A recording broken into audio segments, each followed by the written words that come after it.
Test, test. Hello? Hello? Can you hear me? Test, 1, 2, 3. Test, 1, 2.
Committee will please come to order. This week we begin our consideration of comprehensive energy legislation, the American Clean Energy and Security Act of 2009. Since the beginning of last Congress, this committee has been working hard on energy legislation. We held 41 days of hearings. Since January, we received testimony from 61 witnesses. This week alone, we will hear from 67 more witnesses. And I want to thank all the members of the committee on both sides of the aisle for their intensive involvement on energy reform. You've made a major commitment of your time, your staff's time, and this is crucially important to our success. I also want to warn the members, as hard as we have been working, the pace is going to accelerate over the next 4 weeks. There are many issues that we need to discuss and resolve between now and Memorial Day. We will be working hard because the goals are so important. The energy legislation we are considering will create millions of jobs, revive our economy, and secure our energy independence. It will also protect our environment. In February, President Obama spoke to Congress and the nation about the need for comprehensive energy reform. He called on Congress to pass legislation that would transform our economy, protect our security, and preserve our planet. Our job on this committee is to meet those goals.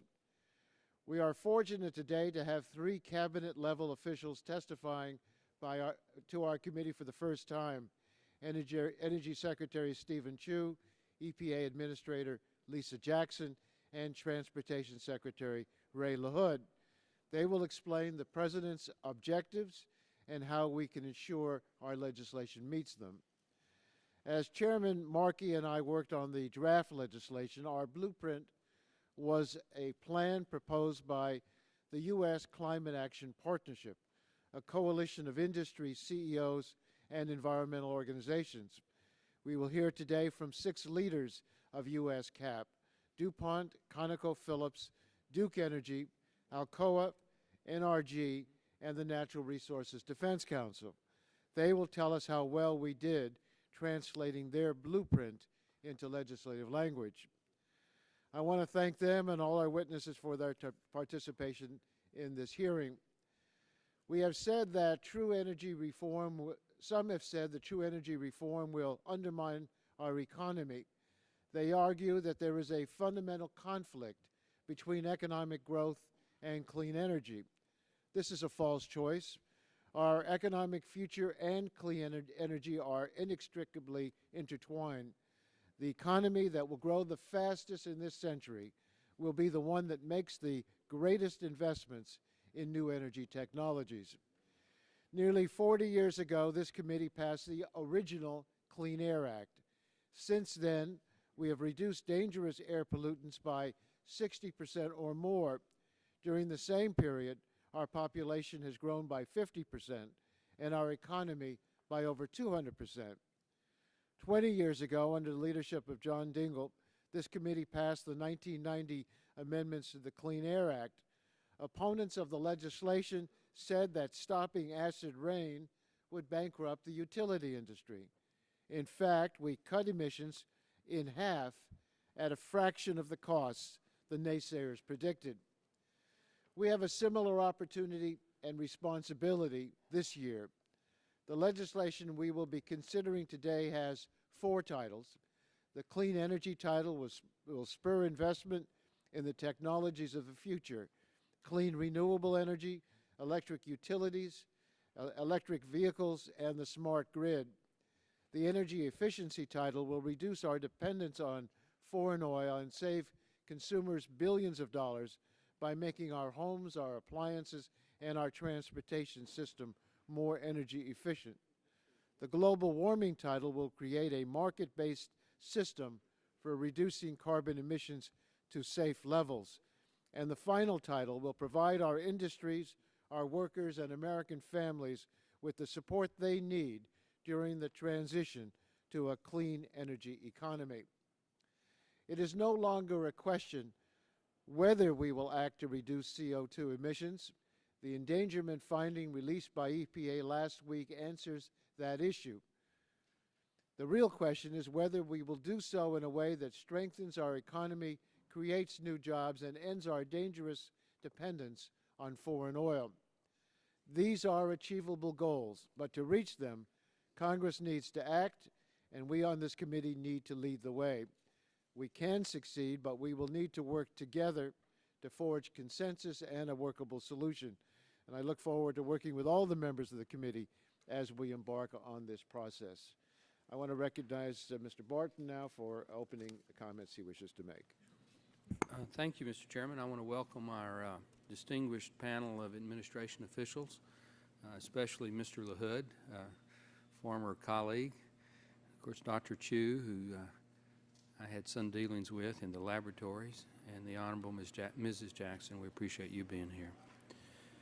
I think it's interesting, Mr. Chairman, that we're trying to go ahead and move a bill that will reduce CO2 emissions in the United States to below 83% of their baseline of 2005. If you want an idea of what that's like in terms of carbon footprint, you might try living in Nigeria today, because that's the emission level that they have right now. If you have a time machine, you might dial your time machine to 1875 and feel what it's like to live in America back in 1875 with a carbon footprint of approximately 2.5 tons per person.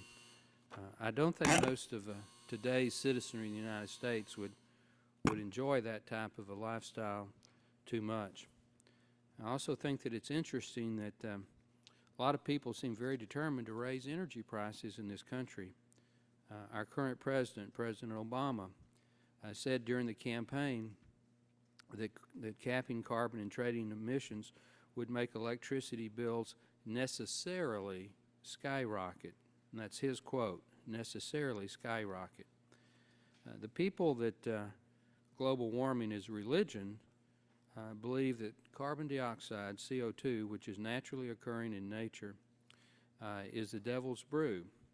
And they apparently think that we can only achieve salvation by putting our faith in the United States federal government.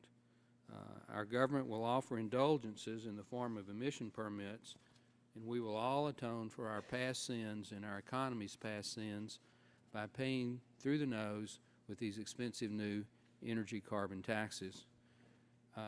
It's no secret that I'm a skeptic. I don't believe that mankind is the primary cause of climate change. I do accept that the CO2 levels are rising. I think it's a debatable proposition, whether that's a good thing or a bad thing. But in any event, to put some sort of blind faith in a cap and trade system that hasn't worked anywhere in the world in terms of CO2, won't work here in the United States. And if we take it to the level that the draft bill that Mr. Waxman, Mr. Markey have put out, it will deindustrialize the United States of America in the next 40 years. I'm not going to be a part of that. Just not going to do it. The dark side of economic opportunity will always be that somebody thinks they can benefit from it. And I believe that that's one reason so many U.S. companies, some of which are going to be before us later this afternoon, support the cap and trade, because they think they can benefit economically either by having allowances to sell or by trading in the allowance market. And I understand the need to make a dollar, but I think it's a terrible thing if we're going to set up a system where the only people that benefit are the people that are in the trading system and the people that get these free allowances because of what they've done in the past. Now, I understand that your draft is silent on that. And my understanding is that you and Mr. Markey have decided, at least so far, to not have free allowances. You're going to have an auction system. I hope you stick with that.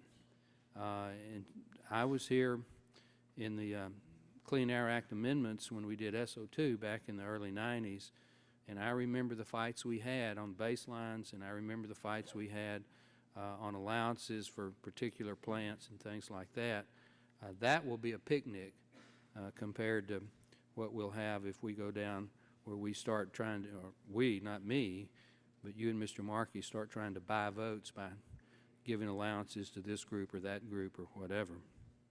I think it's interesting that we don't have a score from CBO because you've not put anything out that CBO can score. So apparently, if and when we go to markup, we're going to have this miracle draft that comes forward in terms of a manager's amendment, and lo and behold, there will be something to score, but CBO won't have time to score it. If it's anything close to what we had last year in the Senate with the Warner-Lieberman bill, it's going to be very, very expensive. If it's close to what the Obama administration put in their budget, according to the CBO director, it's probably going to score in the neighborhood of $2 trillion negatively over an 8-year period. That's a pretty expensive package, Mr. Chairman. If you look at where our economy is today, what the unemployment rate is today, where the stock market is today, I don't think that's a cost that we can bear. As long as we're talking about cost, let's talk about just the straight increases in energy costs. Every estimate that I've seen, Mr. Chairman, says that energy costs are going to go up across the board. The electricity costs could go up somewhere between 44 to 125%. Gasoline costs could go up. You name the cost, it's going to go up. How does that affect the unemployment rate? Michigan right now has an unemployment rate of 12%. Indiana has an unemployment rate of 10%. Ohio's at 9.7%. California and Georgia are at 9.2%.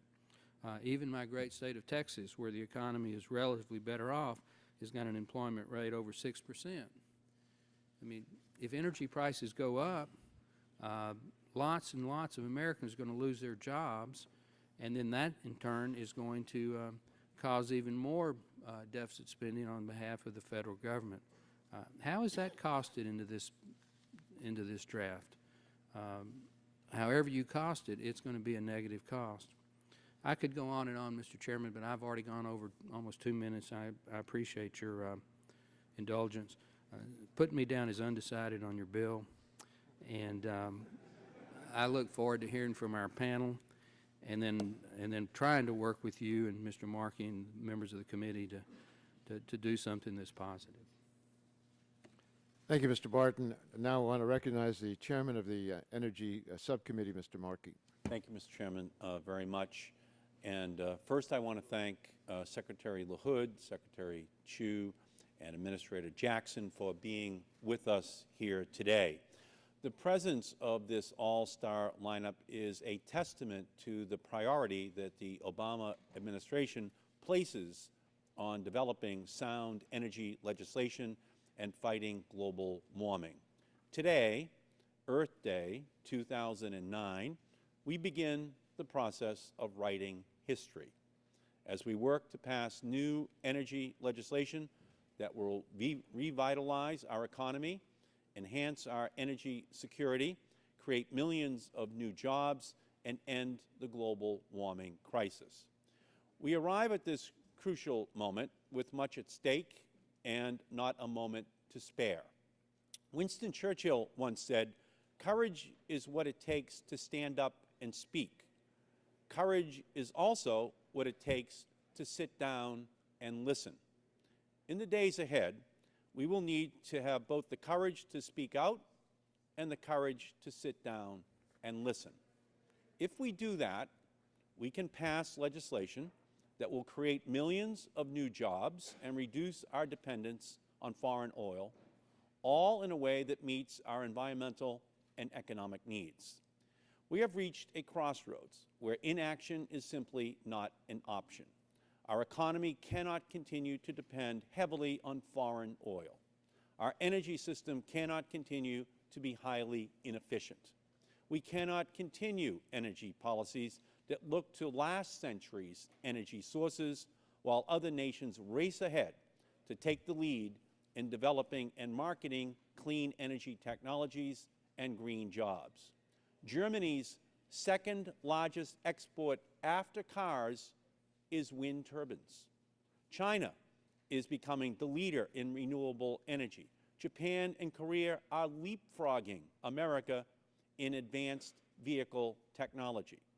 Nor can we pretend that business as usual has shielded us from harmful negative changes in our economy or from increases in energy prices. It has not. Attempts to seek refuge in the status quo have left us further behind in the ongoing global economic and energy race. Those who predict our bill will result in soaring energy costs fall into a long line of doomsayers who have eventually been proven wrong. Environmental statutes have saved lives, and smart energy policies have saved money, and done so at a fraction of the high cost projected by industry. Nor will global warming or oil-driven foreign regimes wait for us to act. Just last Friday, Administrator Jackson issued her proposed endangerment finding stating that climate change is an enormous problem and, quote, the greenhouse gases that are responsible for it endanger public health and welfare. Among the impacts that flow from global warming are increased drought, more frequent and intense heat waves and wildfires, and harm to water resources, agriculture, wildlife, and ecosystems. And EPA also emphasized that global warming will have disproportionate impacts on the very poor, the very young, the elderly, those already in poor health, and those living alone or dependent on few resources. Left unabated, global warming and our dependence on oil will jeopardize America's national security and increase our economic risk. Whether it is in the hundreds of billions we send every year to unfriendly regimes, or the hundreds of millions globally who could be without drinking water from increased drought, we cannot wish away these problems. Chairman Waxman and I have developed our discussion draft with all of these factors in mind. In the discussion draft and going forward, Chairman Waxman and I will strive to get reductions in global warming pollution that meet science-based targets by using cost-saving energy efficiency and clean energy solutions. We will continue to develop strategies to help keep costs low, from the use of offsets to banking and borrowing, and through the use of a strategic reserve of allowances that can limit any costs that are higher than expected. We will continue to fund clean energy solutions that will allow new American companies to prosper, creating clean energy jobs that can't be shipped overseas. And we will continue to provide opportunities and incentives for energy efficiency to save families money. We will continue to ensure that we assist and benefit consumers, especially low-income consumers. We will ensure that our most internationally competitive industries are not left exposed to foreign inaction. And we will hold ourselves to high standards, and we will hold the international community to high standards. Nor are we finished improving this legislation. As we proceed through these hearings, we will hear dozens of other witnesses, some with positive comments and some with suggestions for improvements. We welcome these comments, and we look forward to working with all the members of this committee to develop legislation that will create a new clean energy economy free of the threat of dangerous global warming and free of our dependence on foreign energy sources. Thank you, Mr. Chairman. Thank you, Mr. Markey. Now I wish to recognize for an opening statement the ranking member of the Energy Subcommittee, Mr. Upton.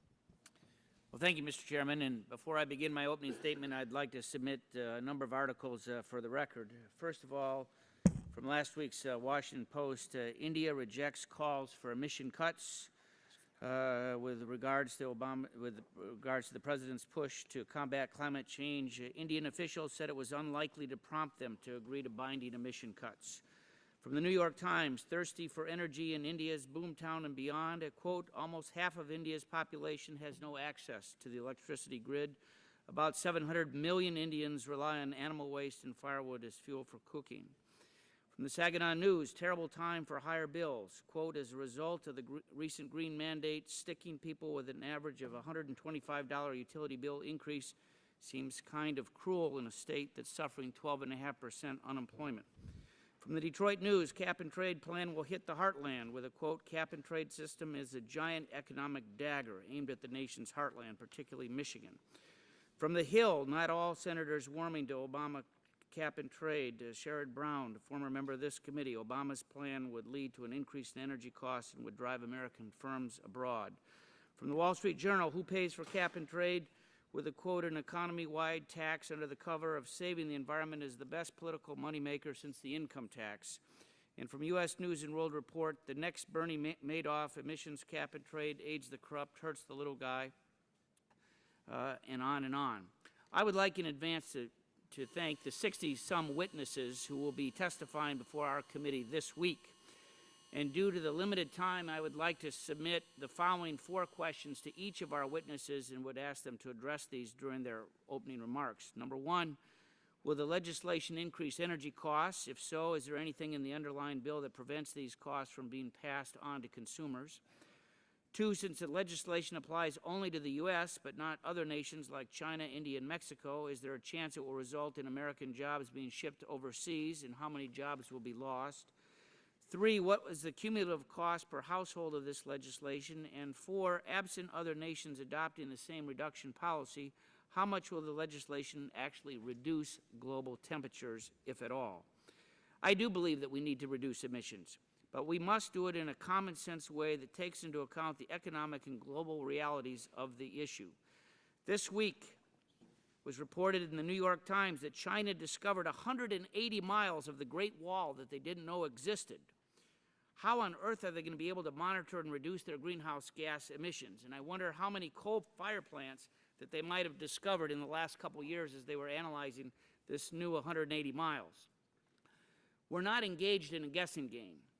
We have the luxury of examining empirical evidence of past forays into the different policies. All one has to do is to examine the results of the EU's cap and tax scheme.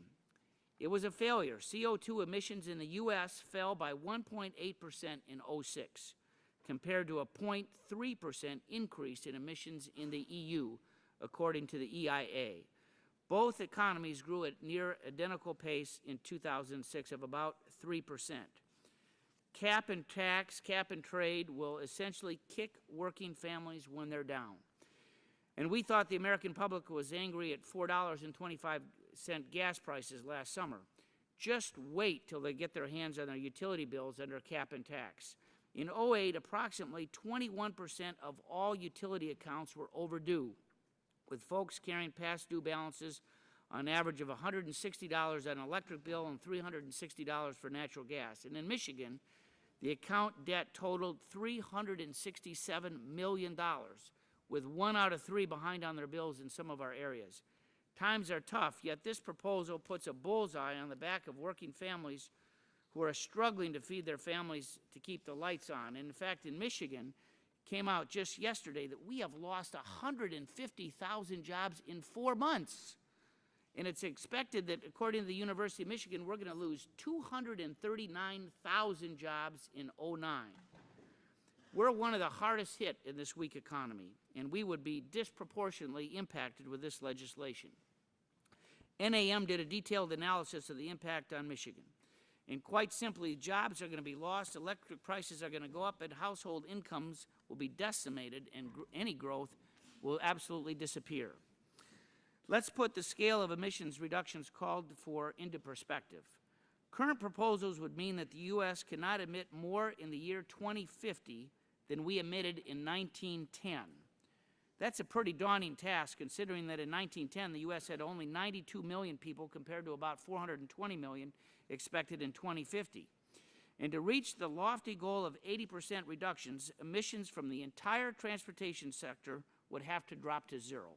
Emissions from all electricity generation would have to drop to 0, and then we'd need to reduce everything else by 50%. Climate change is a serious problem that necessitates serious solutions. But how can we address such a critical issue without nuclear even being addressed in this measure, even though nuclear power accounts for 70% of our nation's emission-free electricity? We are in desperate need of a reality check. Without international participation, jobs and emissions will simply shift overseas to countries that require few, if any, environmental protections, harming the global environment as well as the U.S. economy. If our objective is to send manufacturing jobs overseas, destroy the Midwest, mortgage our future, and hand the keys over to our superpower status, then I would say job well done. This bill does it. The stakes are high, the planet is warming, and this is no time to throw in the towel, all in the name of cap and tax. So I guess, Mr. Chairman, you can put my name as undecided with Mr. Barton. I yield back. Thank you very much, Mr. Upton. We're pleased to welcome 3 representatives from the Obama administration, Secretary LaHood, Secretary Chu, and Administrator Jackson. Your prepared statements will be in the record in full, and we would like to recognize each of you to make an opening statement, and we will have a clock that will indicate 5 minutes. When you see the red light on, we would like you to recognize your time is up and to summarize. So we'll have plenty of time for questions and answers by members of the committee. Administrator Jackson, we'd like to start with you. Thank you. Thank you, Chairman Waxman. Chairman Waxman, Chairman Emeritus Dingell, Ranking Minority Member Barton, Congressman Markey, Congressman Upton, and members of the committee. Thank you for inviting me to testify about the draft American Clean Energy and Security Act, and happy Earth Day to each and every one of you. Let me begin by commending this committee for embarking on the serious, difficult, and essential work of crafting comprehensive, detailed energy legislation and moving it through an open and careful process in which representatives hold hearings, make amendments, and cast votes. When President Obama was inaugurated 92 days ago, the United States found itself in the worst economic crisis since the Great Depression. So the President worked with Congress to pass the American Recovery and Reinvestment Act. That law is now creating good jobs for Americans. Thanks to the Act, EPA is putting Americans to work overhauling clean water systems, restoring and redeveloping polluted properties, installing clean air equipment on diesel engines, and cleaning up leaking underground fuel tanks.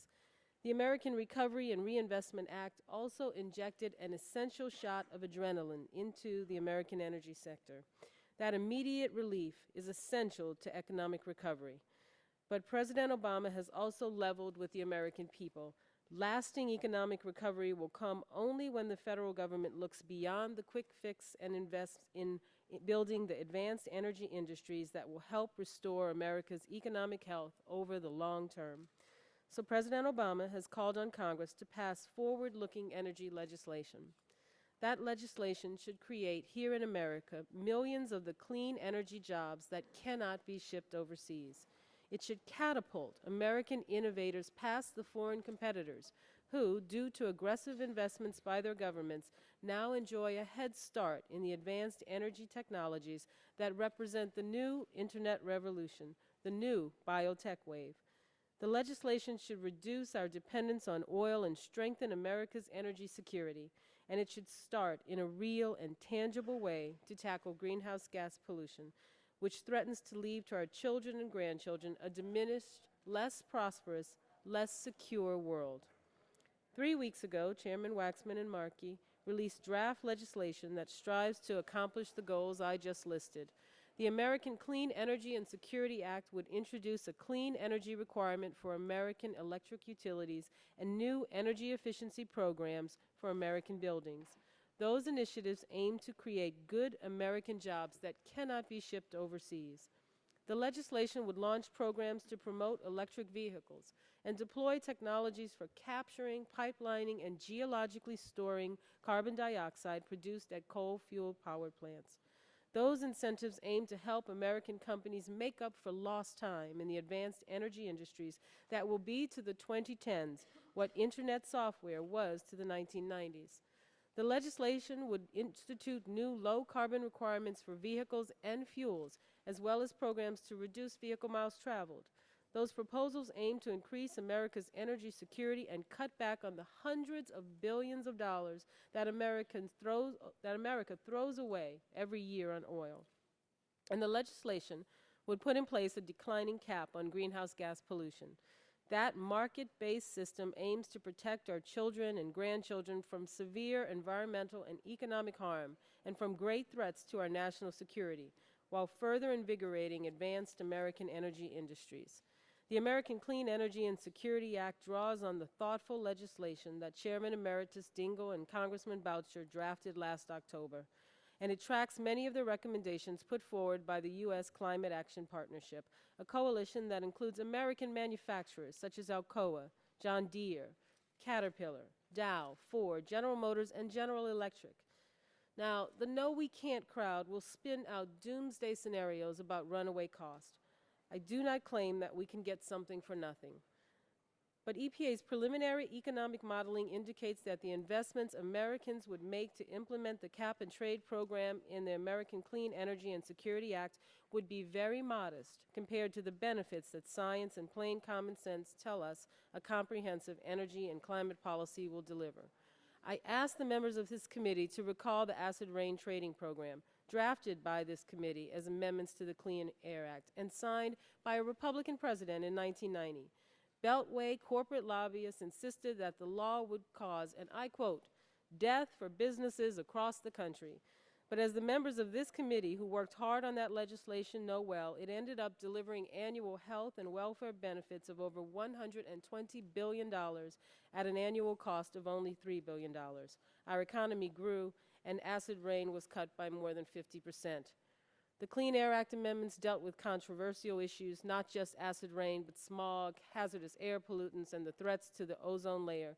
But once Chairman Dingell and Chairman Waxman joined forces with other members of this committee to find consensus, the committee reported the amendments favorably to the full House by a vote of 42 to 1.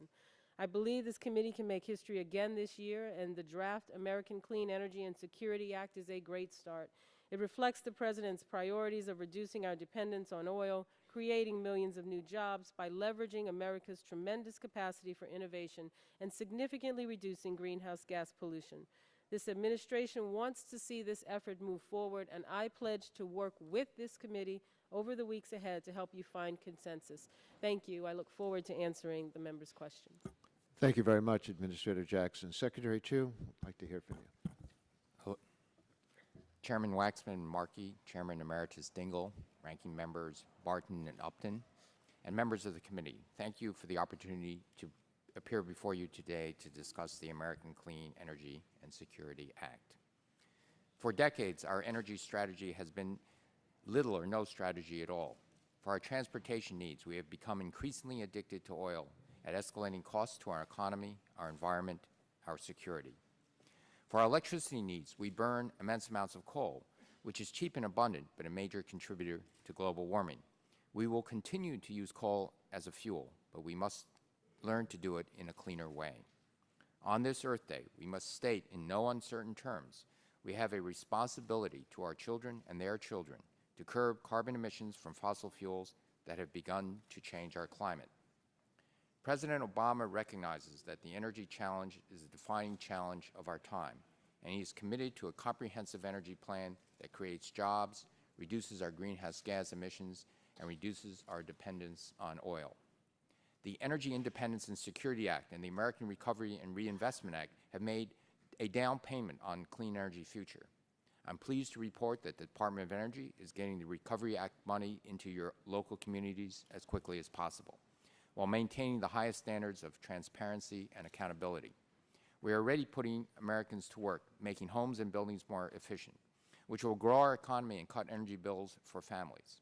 The Recovery Act also provides financing options that could double the production of renewable energy and expands investments in the development of breakthrough energy technologies. But we need to do more. We need not only to jumpstart our economy today, but to lay the foundation for America's long-term prosperity. In the years ahead, the world will turn increasingly to unconventional sources of petroleum, which could lead to higher prices for consumers. With these rising energy costs and the mounting challenges of our climate, The development of clean, renewable sources of energy will be the growth industry of the 21st century.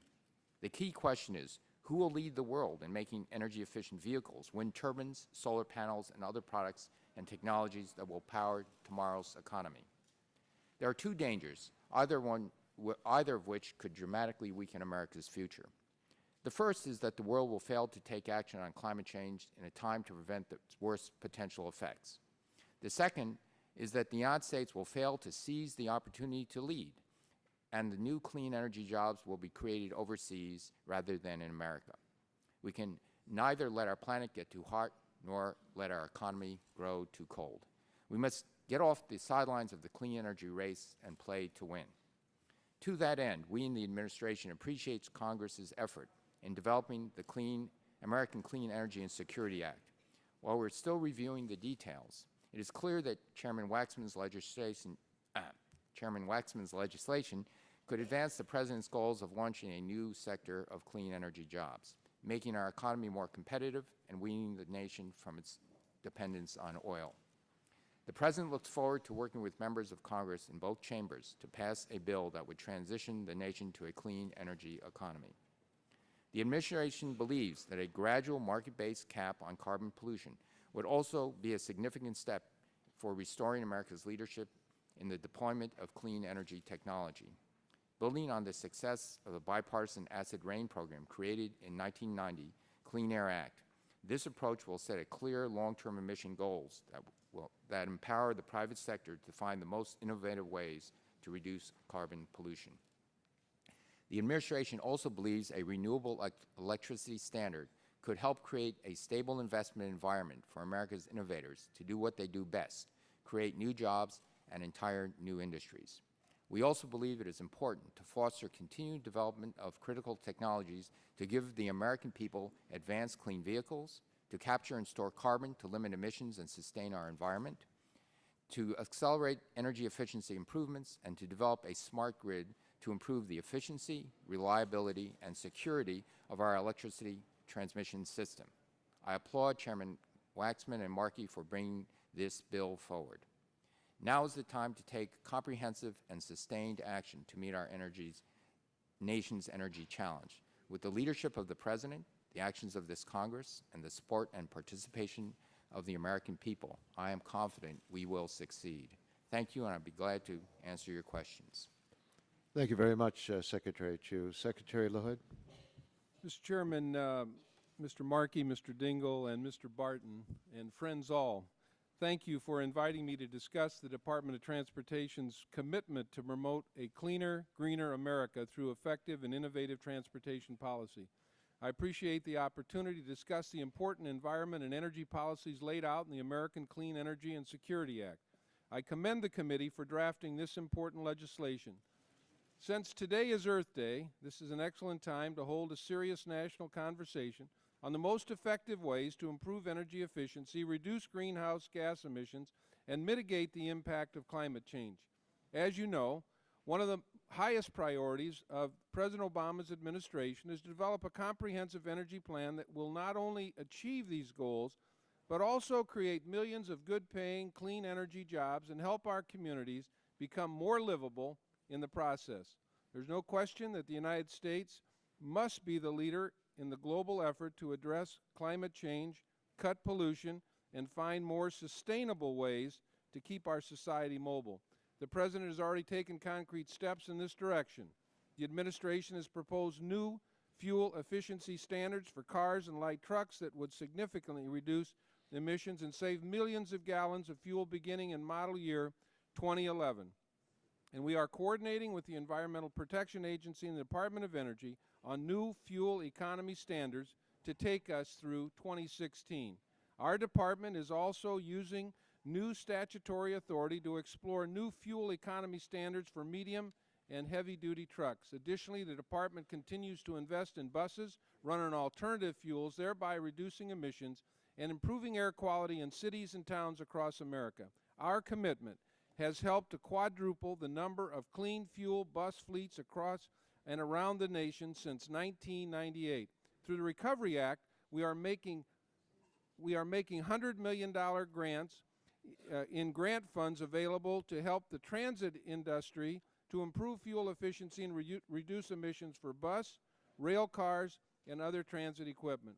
On the climate change front, over the last several years, we've invested in research and technology efforts that will help us to transition away from fossil fuels, improve vehicle efficiency, and optimize our transportation network to reduce congestion and idling while contributing to higher emission levels.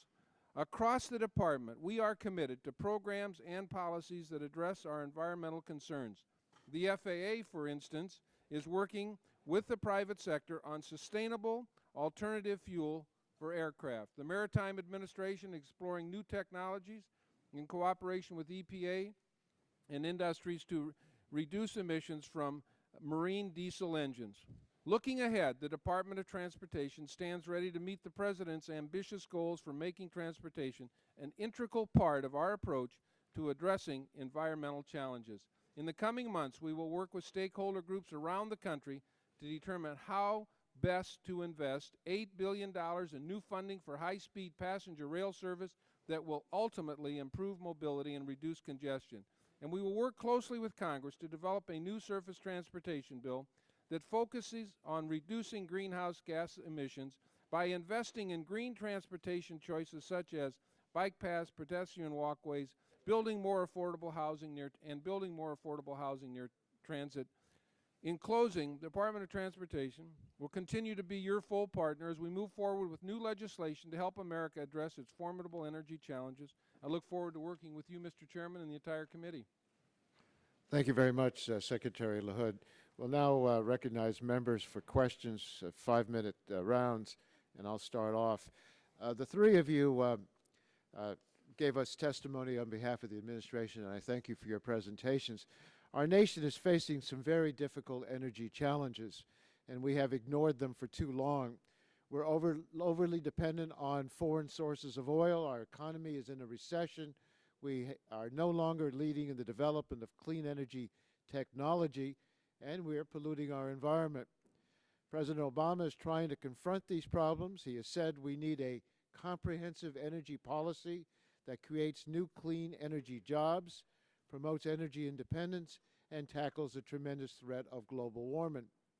Chairman Markey and I tried to draft a proposal that addresses these three issues. And what I want to ask you is whether you think our draft accomplishes the President's goals. Let me begin by asking about jobs and our economy. Americans are hurting, and this is the first question on most of our minds.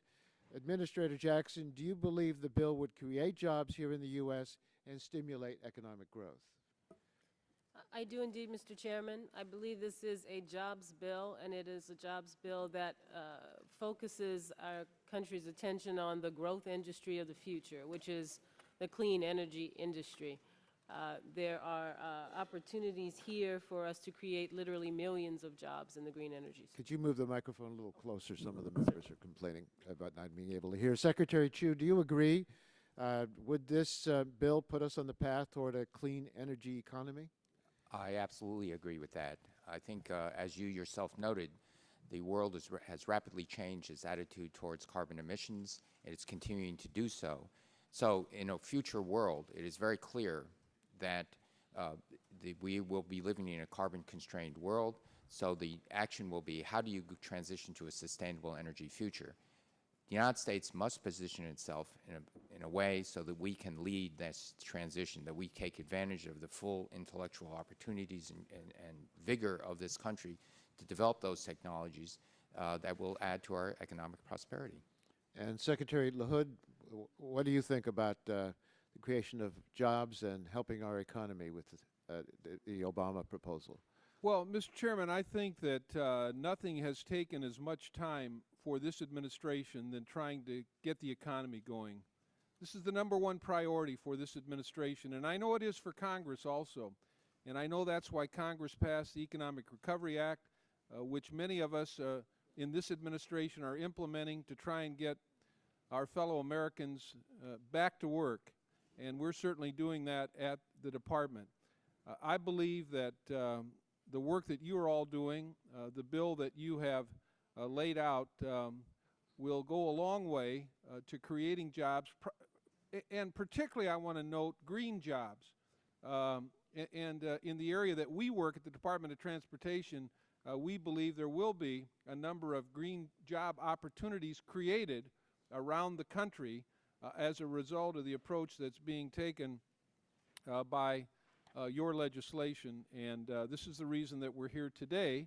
Let me ask you this, though. The other objective, one of the other objectives, is to reduce our dependence on foreign oil. Americans are tired of sending billions and billions of dollars overseas for oil in many countries to countries with hostile governments. Do you believe this bill will reduce our dependence on foreign oil? Absolutely. I think it sets the bar very high, and obviously one of the concerns that all of us in public policy positions have faced is the ire of the public when a barrel of oil goes up and gasoline goes up, and people are not able to use their automobiles. And I think this approach will help. The approach that you're taking in your legislation will relieve our dependence on foreign oil by creating other opportunities for people, certainly in the area of transportation. Thank you very much. And I assume Secretary Chu and Administrator Jackson, you agree this will reduce our dependence on foreign oil as well? Yes, I do. The third goal of this discussion draft is to effectively address the danger of global warming. We want to craft legislation based on science, and that means a bill that makes the global warming pollution reductions scientists tell us are necessary to avoid catastrophic climate change. Secretary Chu, does this bill represent an effective response to the threat of global warming? Does it take the necessary steps at home to ensure that America can restore global leadership in this issue? It does. And do the other two of you agree with that position? Administrator Jackson? Yes, I certainly do, Mr. Chairman. This bill includes strong targets, and it moves us to addressing global warming pollution by establishment of a cap-and-trade program, which I think many businesses agree is the way to harness private investment and capital on our side in reducing pollution and creating the green energy economy. Thank you very much. My time has expired. Do you want to add anything, Mr. Secretary LaHood? I agree. Okay, good. Mr. Barton. Thank you, Mr. Chairman. Before I begin my questions, I want to commend you and Mr. Markey on one thing that I did in my opening statement. We have had intense debates about the number of Republican witnesses versus Democrat witnesses at these hearings. In this case, I want to commend you on your administration panel. You went out of your way to make sure we had a Republican witness, and we didn't even have to ask. So I should have commended you for that. So we appreciate you doing that. We commend the American people for that. Very good. Thank you. And the President for appointing him. Administrator Jackson, your agency yesterday came up with an economic impact analysis of the pending draft. How were you able to do that, since the most important economic component of the draft has no allocation cost scheme in it? At the request of the drafters, we did indeed release economic modeling, and in order to do it, we had to make assumptions about how allowance revenue would be distributed. At the request of the drafters, those assumptions were put into the modeling. Is that, I haven't seen the analysis, but are those economic assumptions and allowances cost, are those public? Yes, they are, and the modeling is public. They're public. Thank you. Your administration, your agency also recently came up with a finding that CO2 is hazardous to health and therefore should be regulated under the Clean Air Act. Just what is the health hazard, since CO2 itself is not a pollutant? Well, the proposed finding would classify CO2 as a criteria pollutant. And the health impacts associated with CO2, especially for the very young and for the elderly, are exacerbation of other impacts from pollution. CO2 acts to make impacts from pollution worse, because the CO2 and the warming that it causes, the climate change is actually... but inhaling CO2 being exposed to CO2 in and of itself is not a health hazard. Well, right. Well, CO2, in the absence of you're creating oxygen, CO2 as you talk to me. I think I understand your question, sir, which is if you inhale only CO2, certainly that would make you sick. You wouldn't live without oxygen. But the CO2 and the endangerment finding is based on scientific analysis of CO2 and 5 other greenhouse gases and their impact on the welfare of our country and then human health because of Do we have examples in your finding of CO2 pollution causing death or large illnesses? Or, I mean, we know SO2 and we know mercury and we know lead. We know the criteria of pollutants. Even ozone causes asthma or can exacerbate asthma, and we don't have that with CO2. Right. The finding, the proposal answers the question put to us by the law and by the Supreme Court, which is, do these greenhouse gases as a class endanger public health and welfare? And the finding is based on an analysis of what the greenhouse gases do first to our environment and our planet and what that means for human health. Okay. Well, I thank you for those answers. Mr. LaHood, or Secretary LaHood, former Chairman Dingell in his opening statement yesterday talked about the need for specific funding for the automotive industry and some assistance in terms of meeting their emission requirements under legislation that was passed last year. Have you looked at former Chairman Dingell's comments, and if so, do you support some of the things that he said yesterday? I'm sorry, I have not seen his testimony. I mean, I'll be happy to look at it, but I haven't seen it. He was specifically saying that there should be a specific funding source in this bill to help the automotive industry meet the requirements in terms of their emission improvements that they have to meet. And he also said that for retooling issues and things that there should be additional funding. So you might just You mean the bill that's under consideration Yes, here by the committee? If I understood him correctly, that's what. So. Well, to be honest with you, Mr. Barton, I haven't thought about that, but I would say this: I don't know of another administration or another Congress that has done more for the American automobile manufacturer than the Obama administration and this Congress in the economic stimulus bill, and also last year in what Congress did in terms of the money available to the American automobile manufacturers. This administration, look, you don't have to convince me, committed, Mr. Secretary. I'm one of the Republicans who voted for the auto package, so you don't have to commit. You don't have to. No, if you're asking me if we're committed to helping the American automobile manufacturer, the answer is yes. We have, and I believe the president. I'm specifically asking just to take a look at what Mr. Dingell said. I didn't see his testimony, but I'd be happy to look at it. All right, Dr. Chu, I don't want to leave you out. You're our scientist. I have one simple question for you in the last 6 seconds. How did all the oil and gas get to Alaska and under the Arctic Ocean? This is a complicated story, but oil and gas is a result of hundreds of millions of years of geology, and in that time also the plates have moved around. And so it's the combination of where the sources of the oil and gas are. But I mean, isn't it obvious that at one time it was a lot warmer in Alaska and on the North Pole? It wasn't a big pipeline that we created in Texas and shipped it up there and then put it underground so we can now pump it out and ship it back. There's continental plates that have been drifting around throughout the geological ages. And so it just drifted up there. That's certainly what happened. Right. And so it's a result of things like that. Gentleman's time has expired. Thank you, Mr. Chairman. Mr. Markey? Thank you, Mr. Chairman, very much. Secretary Chu, I know you have spent a lot of time thinking about new energy technologies. Are you concerned that we could lose our leadership in new energy technologies to other countries? I am very concerned of that. It actually tears my heart out to see what has happened. If you consider what happened, photovoltaics were invented by Bell Labs in the 1930s. We are not a leading manufacturer of silicon photovoltaics. Wind turbines, which were first deployed in the United States in the first energy crisis of the mid-1970s, that had gone overseas to Denmark, to Germany.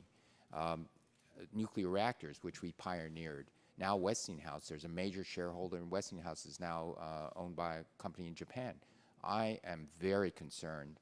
The major power electronics of the world has drifted overseas. It's in Europe and it's in Asia. And so I see step by step us losing the technology lead. We need to bring those high technology jobs back, manufacturing jobs back to the United States. This bill will help that. Thank you, Mr. Secretary. During the presidential campaign, now President Obama pledged that the United States could actually deploy 25% of our electricity from renewable resources by the year 2025, which would be a revolution in the way in which we generate electricity in our country. Do you agree with that assessment, that we can reach that goal by the year 2025, Mr. Secretary? Yes, I do. I think when the American public and especially the science and technology part of the United States gets going, it can really move. And so, although it might seem like an ambitious goal, I think with the proper incentives, we can get there. Could I ask you, Secretary LaHood, what role do you think that new advanced automotive technologies can play in revitalizing the American economy? Well, we know from visiting with the automobile manufacturers that the kind of technology that they are developing in terms of hybrids, in terms of battery-powered automobiles, and then the standard that we have asked them to meet in terms of CAFE standards are going to allow the American people to have many, many choices in the future for opportunities to have automobiles that will emit far less CO2, and certainly the case is true with hybrids. And the further development of that, there's a couple of American automobile manufacturers that are developing, an all-battery automobile, and obviously that is going to go a long way to enhance our opportunities to. Are you an optimist, Mr. Secretary, that if we continue to invest in these new technologies as an American strategy, that we can meet these goals? I think the American automobile manufacturers have gotten the message. They need to get where the American people are, and the American people are ready to drive automobiles that get good gas mileage in the instance of those that use gasoline. But if the development of hybrids and battery-powered automobiles come on to the opportunities for people and are allowed to be developed, I think the American people are ready for that. Thank you, Mr. Secretary. Administrator Jackson, you've had a chance to look at the Waxman-Markey draft. Could you tell us, in your opinion, how that legislation could help to reduce our use of oil, our dependence upon imported oil in the United States? Well, the bill, as you drafted it, is comprehensive in that it has several opportunities for advancing renewable energy, energy efficiency. We just heard about the opportunity to put forward electric cars, a low-carbon fuel standard, and all of those things, along with especially the energy efficiency, which is such low-hanging fruit right now for our country, and which could start tomorrow in reducing our dependence. And then the longer-term options as we move towards a lower carbon future through a cap-and-trade program, all of those are drivers that will push us towards using less foreign oil right now, as it makes us vulnerable. We produce 8 million barrels of oil a day in the United States. We import 13 million barrels of oil a day. That is our weakness. We thank each of you for your leadership in helping us to address that question. Thank you, Mr. Chairman. Thank you, Mr. Markey. Mr. Upton? Thank you, Mr. Chairman. I'd first like to ask Secretary Chu. Secretary Chu, the loan guarantees for nuclear are certainly, as many of us know, an essential part for building new projects such as new nuclear reactors. We know that you've proposed a revision to the DOE loan guarantee program, but as I understand it, OMB is not satisfied and has rejected the proposed change. In spite of that, can you comment on what we need to improve the program? Yes, as you know. And I don't know if, is that a final resolution? No. I believe that nuclear power has to be part of the energy mix in this century. I've stated that many times. I continue to state That'll be that. my follow-up question, but go ahead. And so we're certainly moving as aggressively as we possibly can. We're going to work out the differences with OMB to try to get those initial loan guarantees going. We are also using our budget of 2008, 2009, and going to 2010. We're helping getting the NRC licenses, particularly the AP 1000, so its generic design can be licensed. That's being done with the aid of the Department of Energy. We fully intend to use the resources of the Department of Energy to further develop nuclear technology. This is one of the areas of technology that the United States should recapture leadership in.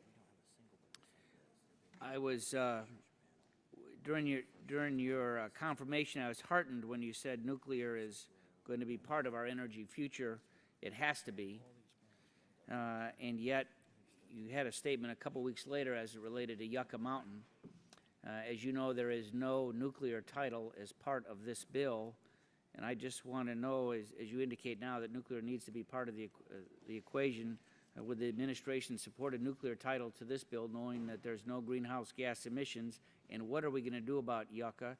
And lastly, would you support reversing the President Carter decision on recycling, something that our subcommittee actually visited last year, as we saw the French begin to, or they've done it for now a number of decades, recycle the nuclear waste. It's my understanding that both Japan and the British are doing it as well. What are your comments in that regard?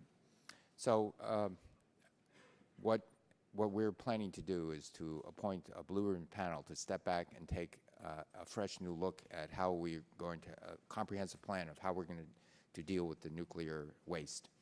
A lot has happened since the beginning of Yucca Mountain some 25, 30 years ago. And so without prejudging what these blue ribbon panels going to find, I think it's an opportunity to actually develop a much more comprehensive and forward-looking plan. The fact that we're doing this, I see in no way conflicts with with my vision of trying to move the nuclear industry forward, to restart the American nuclear industry. We can and will develop a comprehensive nuclear waste plan. Now, with regard to the recycling issue, I think it's becoming increasingly apparent, even to France and Japan, that the current recycling technology used today, which isolates plutonium, has proliferation issues, serious proliferation issues. So what I intend to do is to start a vigorous research and development program to look for ways to close the fuel cycle, to actually recycle, but in a way that's proliferation resistant. So I think it's premature to start to build pilot plants today because we simply don't have those processes today. But in the long term, I think that's the goal. Well, as we begin to embark on this legislation, would the administration support then a nuclear title, knowing that there's no greenhouse, a nuclear title to this bill, which it does not currently have now, to encourage the development and forward movement of additional new reactors? I think the administration has supported this. We are trying to, as I said, restart the American nuclear industry again. It should be. Oh, it ought to be yes. We look yes, forward to the answer is yes. Okay, good. Administrator Jackson, last year, I believe it was last year in testimony before our committee, your predecessors indicated that the Lieberman-Warner bill, had it passed the Senate, would really not change as long as other countries were not participating, India and China, the largest emitter. If they didn't participate, that the global temperature would change by a minuscule amount, less than 1 degree. Do you concur with that same thought now that we have a change in the administration? I certainly concur with the concept, which is that global warming Doesn't happen is without India and China. that international international action is needed to solve the entirety of the problem. Yes. Gentleman's time has expired. The chair wishes to recognize the chairman emeritus of this committee, Mr. Dingell, under whose leadership as chairman we passed the last revisions to the Clean Air Act with a vote of 42 to 1. I'm hopeful we could get to 42 to 1 or that kind of a margin this time around, but I have my suspicions, given some of the opening statements, that we may not be able to succeed as you had it in the last go-around on the most important environmental legislation that we had passed. Mr. Dingell is recognized for 5 minutes. Mr. Chairman, thank you for your courtesy. Thank you for those kind comments. I intend to try to work with you to see to it we get a good bill out of here. And I want to commend you for the legislation that you have brought forward. Welcome to our panel, and particularly our old friend Ray LaHood. Welcome back, Ray. Thank you. These questions for Secretary Chu. How many applications for the Section 136 Advanced Technology Vehicles Manufacturing Incentive Programs has the department received? Actually, the exact number I can't really Would you say. submit that for the record, please? Yes. The current authorization for Section 136 is $25 billion. What is the total amount that has been requested? Well in excess of that amount.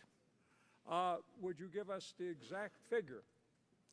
And, Mr. Chairman, I ask unanimous consent that I be permitted to write a letter to the departments asking to expand upon the questions that I'm making now, and that the response, that both that letter and the response be included in the record of the committee. Without objection, that will be the order. Mr. Secretary, and this goes to both you and Secretary,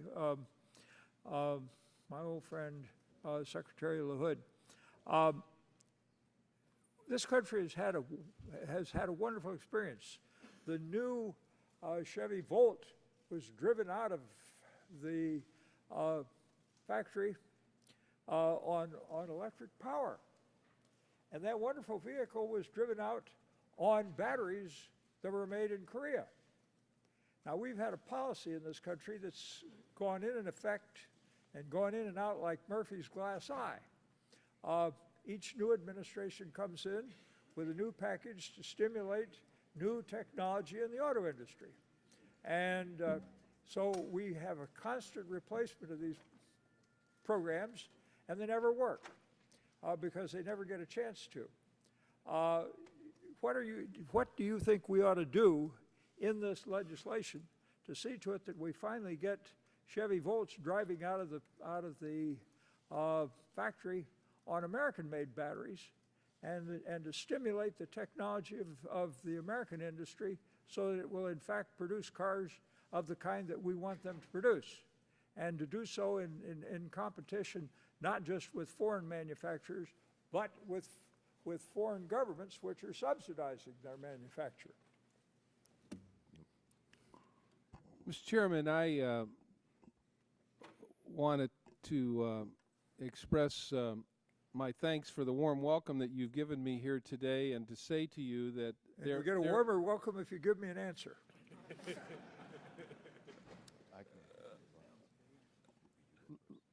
I'm going to let Secretary Chu knows a lot more about this, but I want to say this. I do believe that there are some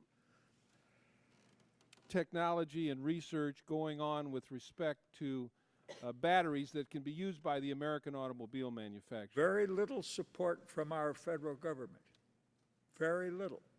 Well, I suspect that policy we have. I suspect, given your interest in this, there may be a little bit more from Congress in the future. And I want to get something like that in this legislation. I need your guidance, and that is Secretary Chu, to define what that will be. You'll have our guidance. All right, I will submit a letter on this, but I want you alerted to the fact something's got to be done on this. Now to Administrator Jackson. EPA is moving forward with an endangerment finding for greenhouse gases. When the Congress wrote the Clean Air Act, which our chairman so kindly referred to, It was our assessment at that time that CO2 was not a pollutant. In any event, you are now in this wonderful situation where you're going to have to regulate under the Clean Air Act unless this committee does something. Our chairman very happily has recognized this need, and in his bill and Mr. Markey's bill, there's a provision which will get us down to the point where the federal government is going to regulate those under the new legislation. I commend them for that. But just how many regulations and regulators will there be if we regulate under the Clean Air Act? My off-the-cuff figuring tells me it'd be something on the order of 106. Am I incorrect in that judgment? I don't know how you came up with the number of 106, sir, but... Would you give us an answer on that particular point, please? Is the question whether there would be regulation under the Clean Air Act if this legislation... You're going to have to regulate everything in sight for CO2 production.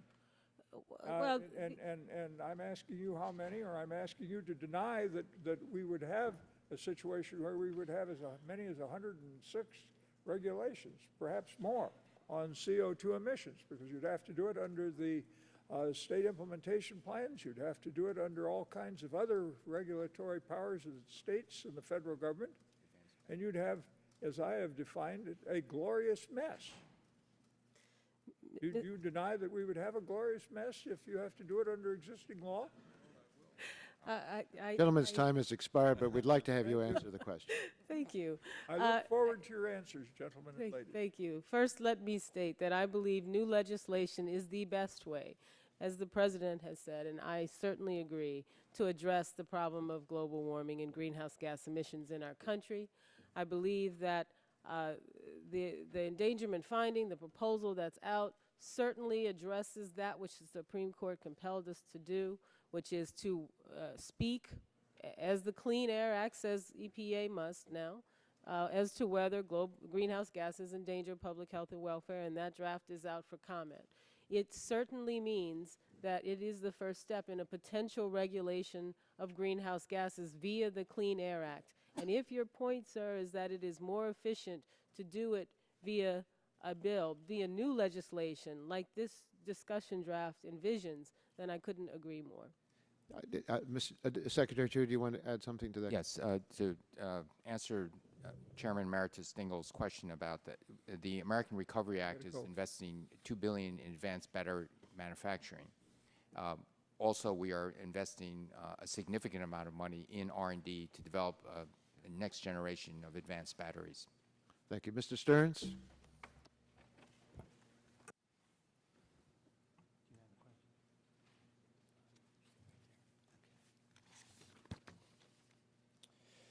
The first question I have is,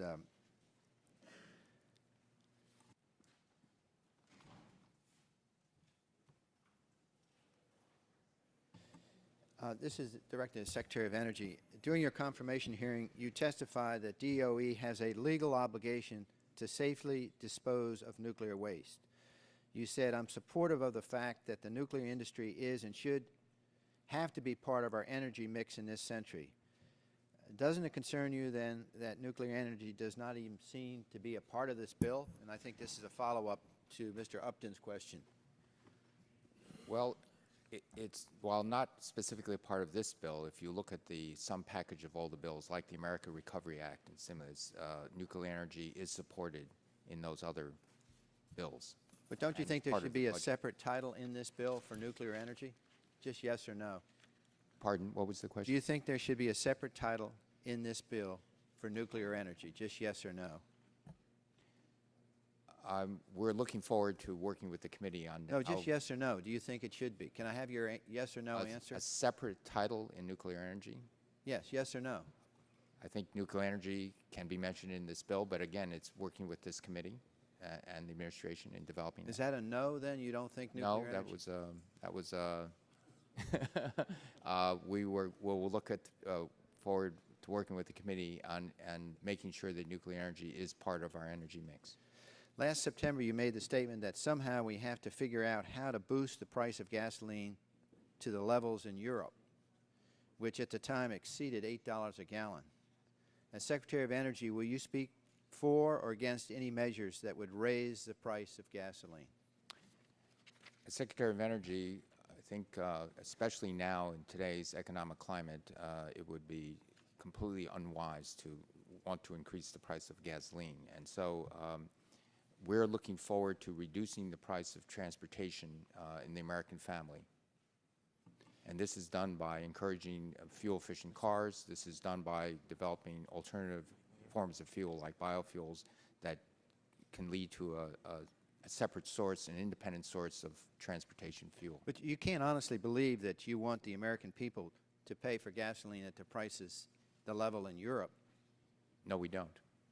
No, but somehow we have, your statement, somehow we have to figure out how to boost the price of gasoline to the levels in Europe. Doesn't that sound a little bit silly in retrospect for you to say that? Yes. Okay. You have also stated that the American electricity prices are anonymously low and that coal is our worst nightmare, largely due to its contribution to global warming. As Secretary of Energy, will you support coal-fired electric generation in order to provide affordable electricity for the American people? Yes. I believe the full statement, when I made that statement, is that coal as it's used today, in China and India especially, where there's no trapping of sulfur dioxide, nitrogen oxide, mercury particulate matter, and no capture of the carbon dioxide. And when China was building coal plants at close to one a week, without the sequestering of any of these pollutants, is a nightmare. So I think going forward, I've also said that the world is not going to turn its back on coal, and the United States, again, should take a leadership position, as we have done in scrubbing the sulfur dioxide, the nitrogen oxide, the lead, the particulate matter, and working towards... Does that mean you would support more coal-burning operations, generation? I certainly will be working forward to supporting coal-burning operations as we work towards clean coal, absolutely. Yeah, because President Obama in the campaign indicated if we can go to the moon, we certainly can burn coal cleanly. And he sort of indicated that he would support coal operation if the coal was burned cleanly. The EPA analysis contains a rather aggressive assumption about carbon capture and sequestration technology coming to market. Does the Department of Energy have any analysis that shows that CCS being available by, say, let's say 2015?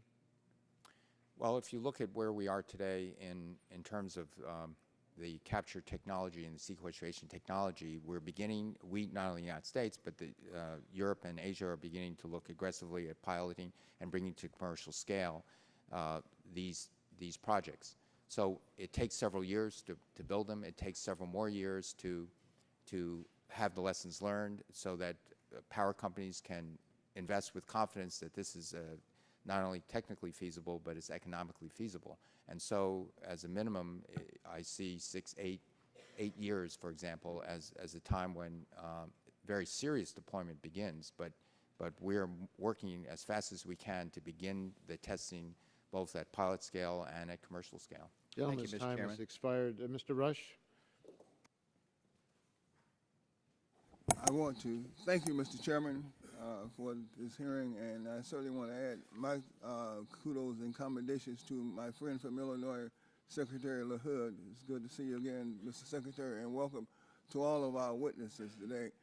Mr. Chairman, I just want to make sure that the record is real clear here, that is my contention and others' contention that this bill is silent on nuclear simply because of the fact that nuclear just doesn't, nuclear energy doesn't generate any carbon emissions, so the bill is silent on this, and I think that it's the future of the nuclear energy field is going to be quite good and quite positive, and the nuclear energy field is subject to thrive under this bill. I want to you to know that my state has enormous investments in nuclear facilities, and we look forward to this bill and to the new era because we look forward to being able to generate jobs and additional revenues from nuclear energy. So, Mr. Chairman, the comments of those on the other side, you know, it kind of reminds me of the phrase, this dog just don't hunt no more, because they're operating under different kinds of premises here. So for the record, I wanted to clear that up. I do have a number of questions, and I'm going to try to ask each and every one of you, if you will, try to take a shot at these questions. I'm going to ask them all together, if I might, because I've got if time permits, I've got another area of questioning I'd like to engage in. Currently, the phrase green jobs and green job training and certification means different things for different jurisdictions, and each state or locality may define training and certification differently.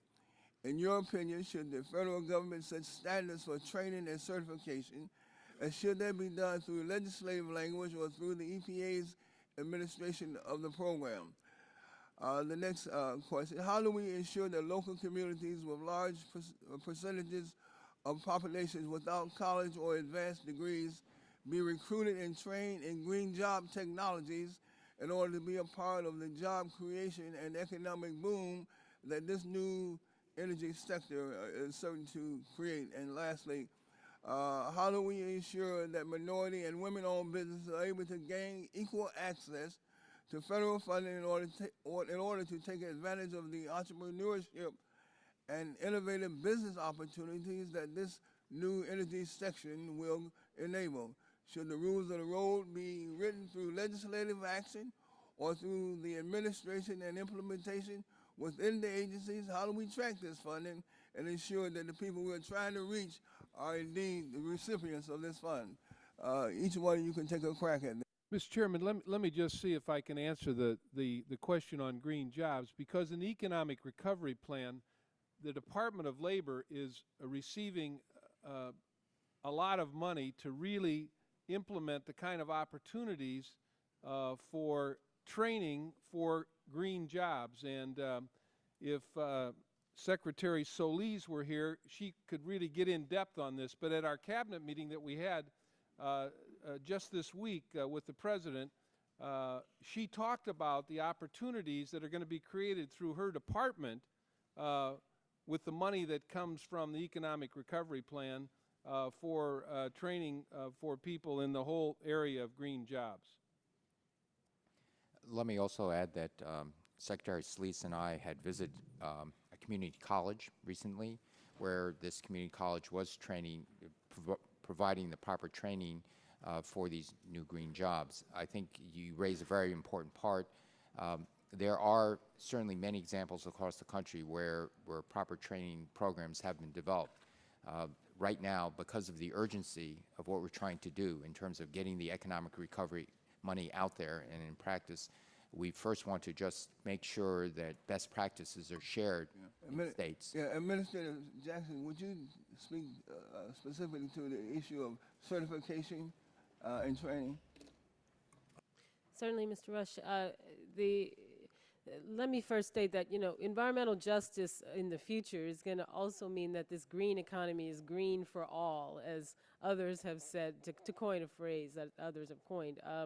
So I think that what you're asking is whether or not there needs to be assurances that all are actually able and ready to partake as we create and embark on putting America right in the bullseye of the green energy economy, and certainly it should be. Again, I would defer to my colleague Secretary Solis as to how to do that. I'm an environmental specialist myself. Thank you very much. Gentleman's time has expired. We'd like to, at this time, to recognize Mr. Whitfield. Mr. Chairman, thank you very much, and I certainly want to thank the witnesses for being here today, and it's great to have Secretary LaHood here with us, who many of us had an opportunity to enter Congress with in 1994. But I think it's imperative that as we discuss this issue of energy policy, that we not go into this with rose-colored glasses, and that we just get it all out on the table, and then, you know, the Congress will make its decision, and the American people will be very much aware of the pluses and the minuses about all of this. Now, The Economist, a couple of weeks ago or last week, had an article entitled "Saving the Planet and Creating Jobs May Be Incompatible." And in that article, they specifically referred to President Obama when he was in Europe. He gave a speech and he said, think of what's happening in countries like Spain, where they're making real investments in renewable energy. They're surging ahead of us, poised to take the lead in these new industries. This isn't because they're smarter than us or work harder than us, but because they're making investments with government funds in renewable energy, and these investments are paying off with good, high-wage jobs. And then we hear a lot about green jobs, and we want green jobs. We need green jobs, particularly at this time in our nation's history with our economic problems. And we've heard a lot of models being used about the jobs that are going to be created. And we hear models used about how cap and trade and renewable can improve the health care of the American people and can reduce dramatic weather changes and so forth. And we know that with all models, there are all sorts of problems with models depending on the information that's going in. But I wanted to ask you all, you, Mr. Chu, particularly, and Ms. Jackson, if you had read Gabriel Alvarez's study. He's at King Juan Carlos's University in Madrid, and he used empirical data based on the government subsidizing renewable energy in Spain, and he came up with the conclusion exactly how much every job cost. And I know that President Obama in this renewable energy package is using Spain as one of the models. But for every job created in the renewable energy sector, in the so-called green jobs, they lost 2.2 jobs. And this was a 50-page empirical study that he conducted. And I was just, have either one of you seen his study? No, sorry, I'm not familiar with the study. Were you aware of the study? Had you even heard about it? Generally, I know that there are many studies out. That particular study I have not reviewed. Well, you've heard time and time again that people are concerned about loss of jobs. I mean, the issue on cap and trade, of course, is that, yeah, they're not using scrubbers. They're not using carbon capture and sequestration. They're bringing on one new coal-powered plant every 2 weeks. How do we deal with that, Mr. Secretary, if we unilaterally move to take steps and China and India and other countries are not? How do we deal with that? Well, this is an issue where I believe the United States should take a leadership role. The President has emphatically stated that. And I actually believe that other developing countries like China, Mexico's already stated that they want as a goal to reduce their carbon, even though they're a developing country, that they would like to reduce their carbon emission by 50% by 2050. And I think if the United States does take the lead, China will follow. Well, I hope that as you work with the committee that you all will keep these jobs as a priority, because if we're losing 2.2 jobs in existing industries, as they did in Spain, and they only picked up one job in green, the economy, then that's a losing proposition. And I would also just point out a study that Johns Hopkins did, for example, that said if you replace 3/4, for example, of U.S. coal-based energy with higher-priced energy, because we're going to increase the price of energy with cap and trade and other things, it would lead to 150,000 premature deaths annually in the U.S. alone. Now, that was a study at Johns Hopkins. Have you all seen that study? Because we hear a lot of benefits, you know, from moving the direction we're moving, but this shows the negative aspect of it. Have you seen that study? No, Mr. Whitfield, but I'd be happy to review it. Okay.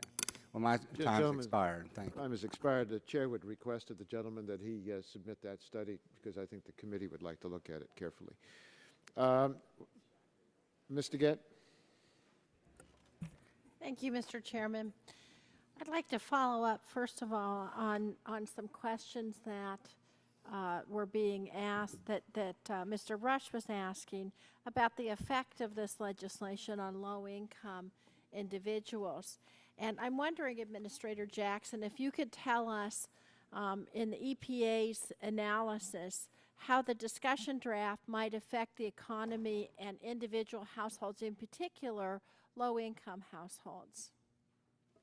Certainly, the overall message from EPA's modeling, and again, it was based on assumptions from the drafters that I can discuss in a second, was that the impact is quite modest on the economy in general, and that the impact on the average household annualized over a year, an annualized impact for a year is around $98 to $140.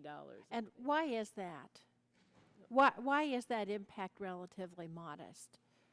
Because to many outside observers, they think that this is going to present a huge cost burden to American families. Well, one of the opportunities and one of the things that I know this committee has before it to discuss is what happens with the money generated from the allowances. The value in the cap and trade system is in this currency called allowances. And one of the assumptions we made in the modeling was that about 40% of that money would go back to the American people, to households, in the form of rebates. So even though the discussion draft is silent as to where the allowances would go, if the committee made the determination to put those at least 40% back to American families, then that would help reduce the impact on individual households, correct? Certainly that is the driver there. Another question that I have, and this is really for Secretary Chu, but also either of the other witnesses could answer. I'm wondering what your thoughts are about how realistic the discussion draft's reduction targets are, both near-term and long-term. I think they're aggressive, but I think we can meet them. If you look back in history of how we've actually met certain things, like Clean Air Act, clean water, how we dealt with the ozone layer, invariably what happens, especially of that aggressive but obtainable target of 2050, that you reduce carbon by 83%. I think it's science and technology that's going to lead the way that give us those solutions. In the near term, efficiency will give us most of the gains immediately, and it will also save us money. Let me ask you this question. Much has been made by some of my colleagues on the other side of the aisle of the fact that India and China in particular, but also other developing countries, don't seem to have much of a interest in controlling global climate change right now. Is that a reason for us to not move ahead with our aggressive goals in the U.S., Mr. Secretary? The view of China has changed dramatically in the last several years. I had the opportunity about a year and a half ago to speak with Premier Wen Jiabao for about an hour on this issue. They are taking very seriously because they see the impacts of climate change in their own country, and so they're taking very let me stop you. What about India?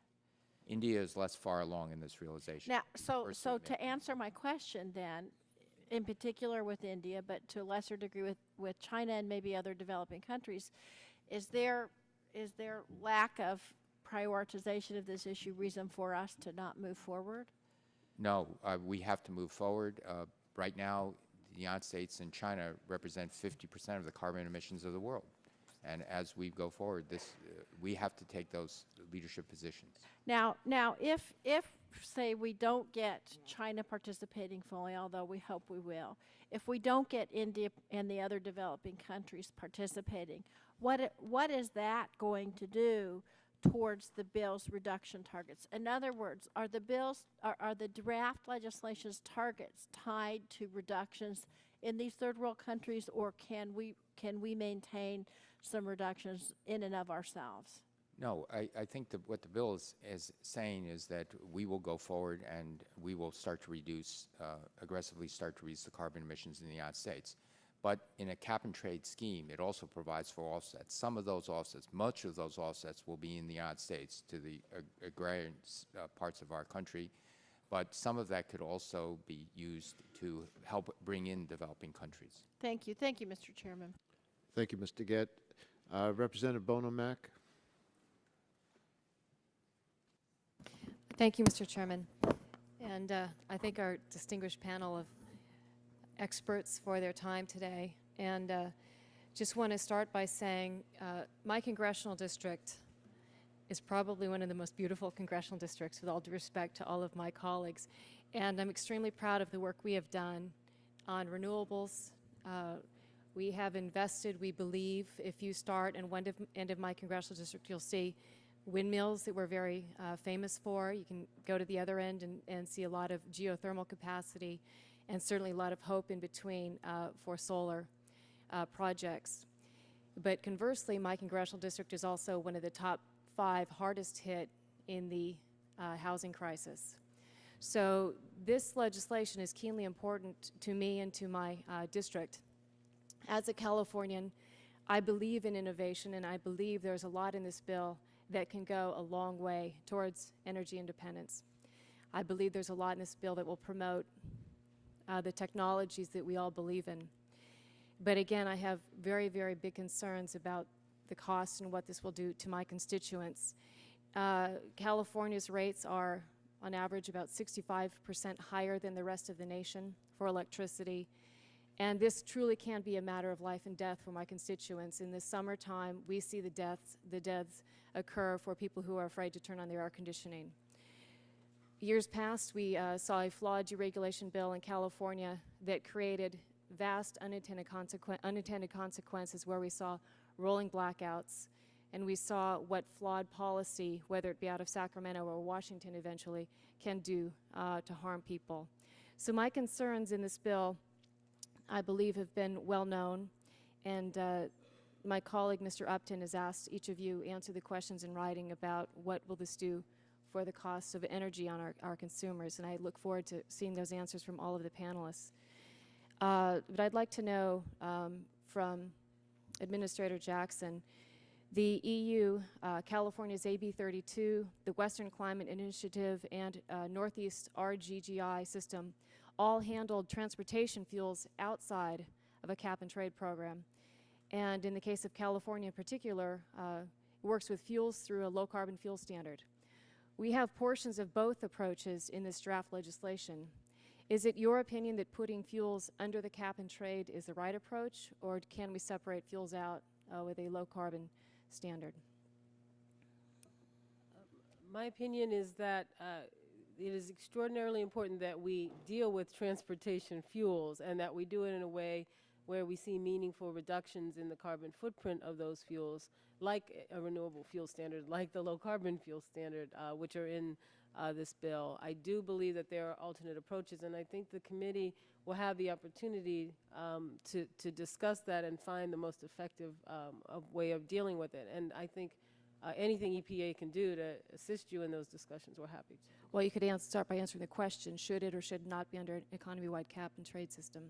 Well, I think that it can be addressed either way, and I don't think there is a right or a wrong. I think that it should be evaluated and discussed in terms of what gets the best result.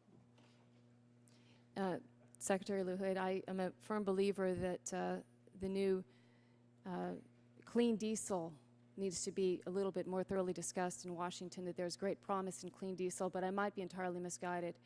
I would love to know your thoughts on clean diesel, and if there is a role, whether it be under low-carbon fuel standard or just in increased CAFE, where clean diesel might fit in. First of all, I will agree with you that you have one of the most beautiful districts in the country, and some of the most beautiful golf courses, too, by the way.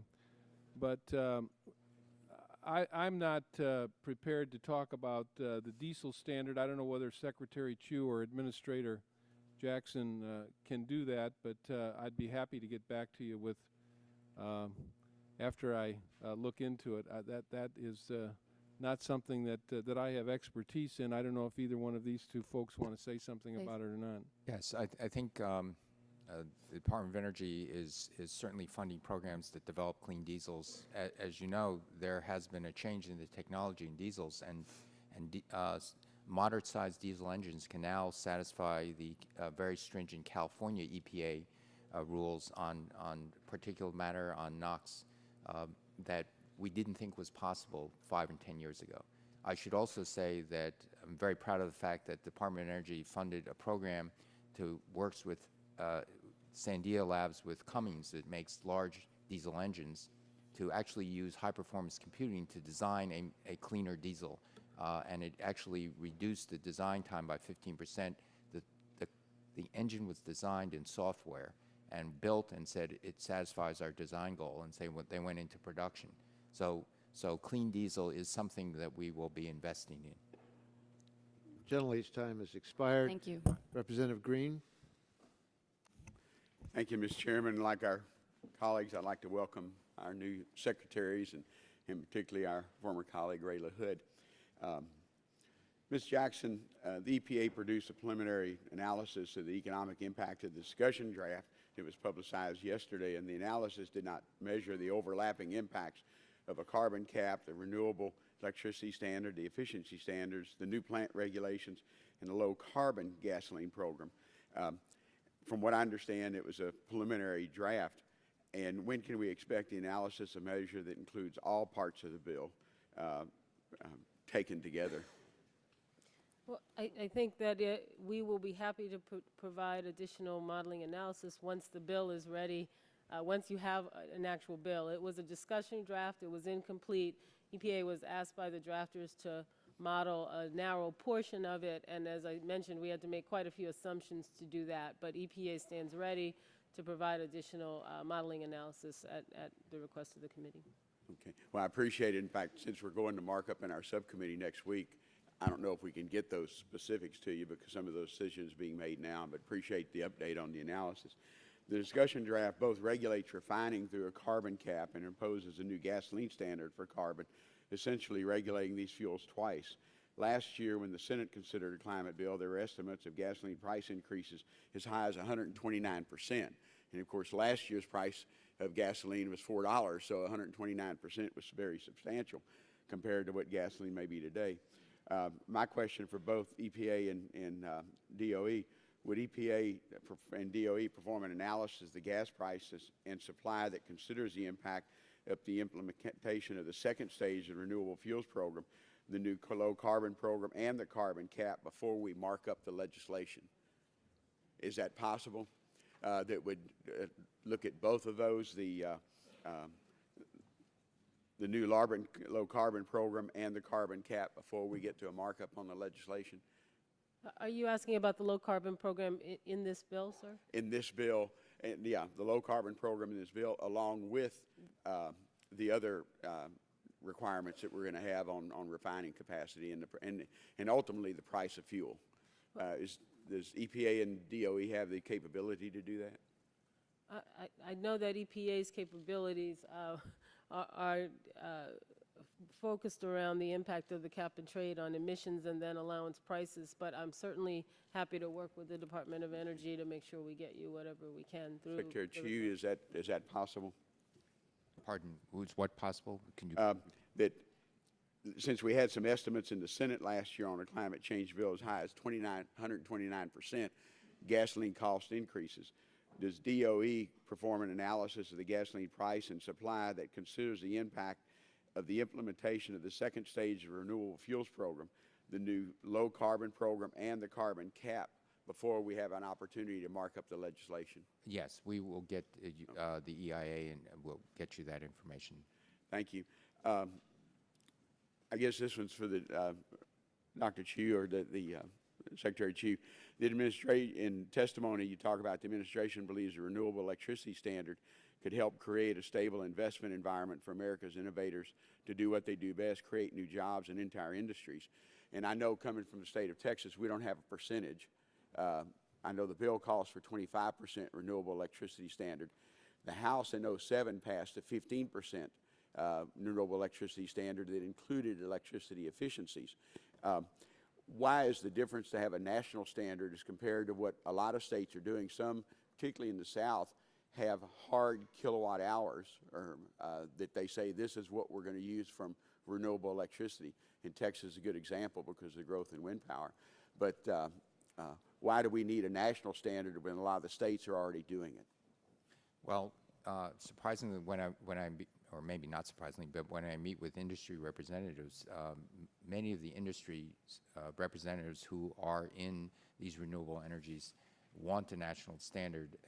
It creates a uniform basis. With that plus trading and the option for states to do this will create a market so that people who want to develop these new industries and further advance them and deploy them will say that we have a market, we can make these hundreds of millions of dollars in investment across the country. Okay. My colleague, Congresswoman DeGette from Colorado, pointed out some of the concerns I think some of us may have about international agreements, because I represent an area that's refining capacity. And the refining that we do in Houston, Texas could easily be transferred to China or India or Libya or Saudi Arabia, who would love to be enhance their product. Instead of being crude oil suppliers, they would love to be refined product suppliers. Our concern is that the United States needs to be a leader, but we also need to recognize that some of the requirements we do, similar to what our trade legislation has in the past, that even if a country has very strong environmental laws, they're typically not enforced. Don't you think, particularly dealing with climate change and carbon, because if a ton of carbon goes up in Houston, Texas, and a ton of carbon goes up in China, it's basically the same on the worldwide impact, unlike some of our other pollutants. Do you feel like this legislation, at least the draft that we have now, is strong enough in dealing with not only the United States leading, but also bringing the developing world along in trying to make sure that we don't have that dislocation of some of our basic industries? Gentleman's time has expired, but we'd like to ask the witnesses to answer the question. Very briefly, I think this is the reason why this bill is advocating cap and trade. The cap and trade with allowances begins to bring in developing countries. I think the administration wants to work very much with this committee on deciding how to dispose of the allocations. We already talked about the sensitivity to the most vulnerable parts of our society, and also there's a sensitivity with regard to the heavily energy-intensive industries, like as you speak. And so this is something the administration will work with the committee on dealing with these issues. Thank you, Mr. Green. Mr. Walden? Thank you very much, Mr. Chairman, and I want to thank our panelists for being here today. The first question I have, given the complexity of this legislation, I just want to make sure each of you has actually read the draft bill in its entirety. Can you give me a yes or no? Have you read it in its entirety? I haven't had time to read all 600 pages. 648, but that's... I've not had time to read all 648 pages. Neither have I. Ms. Jackson? Nor have I. My staff have certainly read through it. Okay, well then I want to draw your attention to a couple of issues. First of all, I come from a district that's very rural, 70,000 square miles, home to 11 national forests, where we have all kinds of catastrophic fires and enormous overgrowth of wood fiber. Is there a scientific reason, Dr. Chu, for excluding woody biomass off federal land under the definition on page 8 of biomass? And why would the administration support that exclusion? Well, the administration will be working with the draft of this bill. Do you support this draft? Do you support the definition of biomass as found on page 8? I would certainly look forward to working with you in terms of looking at how biomass is defined. Okay, well, biomass is defined right now on page 8 as you couldn't take any of this off federal land. Federal land is completely excluded. I'd love to know the scientific reason for doing that. Second, there are all these other definitions that private timber growers in my part of the world tell me would basically make it impossible for them to participate in woody biomass development, whether that's a chip plant, whether that's a pellet plant, whether that is all the stuff that's being invested in right now. And yet our Department of Environmental Quality in Oregon says basically there's virtually no emissions from heating sources that come that are heated with the wood pellets. This is a disc. They want to make these in my district using woody biomass off private and federal ground, put it in a mix with coal-burning power plant, reduce carbon emissions and improve efficiencies, and yet under this legislation, you couldn't do that. It wouldn't count. Let me move on to hydro. Is hydropower renewable or not? Hydropower is renewable. Can you give me the scientific reason for why hydropower prior to 2001 is not renewable in this legislation? I think whether it's included in this legislation or not, just like the definition of biomass is not a scientific question. Okay, I agree. So there is no scientific reason. It's a political reason. Well, I think the issue here is with hydropower, one wants to encourage new forms of renewable. Okay, let me go to that. Page 11, new forms. It says the hydroelectric project installed on the dam is operated so at the water surface elevation at any given location and time that would have occurred in the absence of the hydroelectric project is maintained subject to the license, et cetera, et cetera. Now, my understanding, we have a lot of wind energy in my district. All this synergy is with the hydro system being able to store water when the wind's blowing and be able to balance out the load. This is Bonneville Power. Apologies to my colleagues here. This is wind energy, 1,000 megawatts that dropped to 0. This is the hydro system. Now, is there any way that new hydro could be used to balance out, thank you, balance out wind energy if the pool level cannot be modified? Actually, I think that especially in Oregon and with the Bonneville Power Administration, this is something I hardly not only support, but I'm encouraging them to look at pumped storage as a method of storing wind energy. Right, when the wind, and I don't have any problem with that. I think it's great, but you're going to store that behind some dam, right? That's correct. And you're going to affect the level somewhere, aren't you, if you add hydro? If you add a hydro facility? Could we meet this definition that says at no time and in no location behind a facility that the water level could change because you added hydro? How would you ever meet that? Well, I must confess I'm not familiar with this particular part of the bill. Page 11. And with all due respect, I'm going to move on because I only have 40 seconds. Back to Ms. Jackson. In your EPA evaluation of the cost of this legislation, you only included, if I heard you correctly, the cap and trade provisions, correct? In your analysis? Correct. EPA was asked to model what the impact of the cap and trade. Okay, so in your model, since I've not had a chance to read through it, what % did you allocate to auction? What % were allocated credits? And what cost per ton of carbon did you factor in your model? The allowance price that came out of EPA's analysis in 2012 is $12 to $15 a ton, $17 to $22 a ton in 2020. And I forgot the other part of your question. % of auction and % of allocation. Yeah, the model did not, I believe, I can double check this for you, but I don't believe that question needed to be answered in order for the modeling to occur. But I will double check. Because that hasn't been answered in the draft text either. Gentleman's time has expired. Thank you, Mr. Chairman. And I thank Ms. the Capps? witnesses. I think we just. Thank you, Mr. Chairman. I want to just take a second to continue for my friend, Mr. Walden from Oregon. I grew up in the shadows of Grand Coulee Dam, and we do have a lot of hydro energy in this country. And I know this discussion is what we should be doing. This is a draft bill. My thought would be that we want to move, if we counted everything we already have, it would less incentivize us to go forward. And this legislation, I would hope, from my reading of it, is something that we want to push us forward. And then at some point we'll have a debate about what counts from what we already have, just for starters. But you know, as the 39th Earth Day was celebrated on Sunday in my district, there was a lot of enthusiasm and anticipation that this year could mark a big turning point, that we are finally addressing in a very significant way some long-standing energy issues and the challenge now of global warming.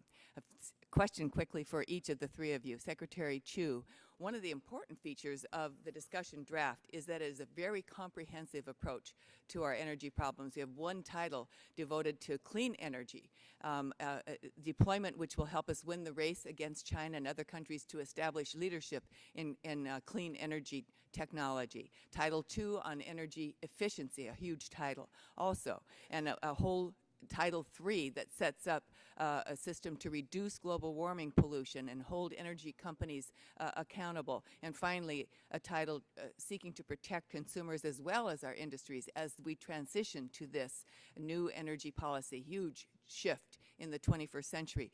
A lot of people have been arguing that this is taking on so very much, that this comprehensive approach is way too much, that we should parse these out.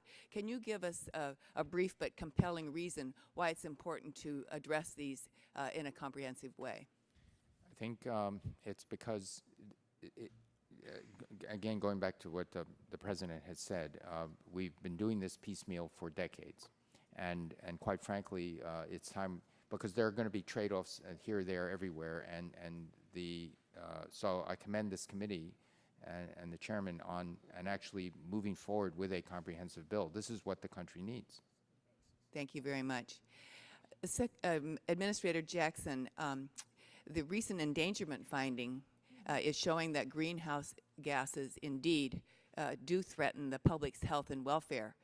And, you know, despite our very best efforts in this bill and other legislation as well, the climate is changing, has caused effects, and will, despite these efforts, continue to do so.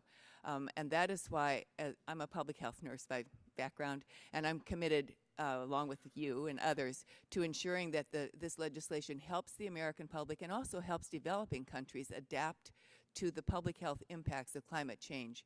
I actually have some legislation to introduce separately on this topic. What are some significant and targeted investments, such as monitoring, planning, education, and so forth, that would ensure that we promote and protect public health in a changing climate? Well, one of the easiest investments that can be made is communities or governments investing in heating centers or places that you know, protect people from extremes of climate. If we're looking at warming in areas, we've seen the impacts, literally deaths that happen in heat waves. And one of the ways that can easily be addressed is by making climate centers or comfort centers. You see that especially in urban areas. And on top of that, I think you mentioned education. First, public health professionals are on the front line of this, so I thank you for your work.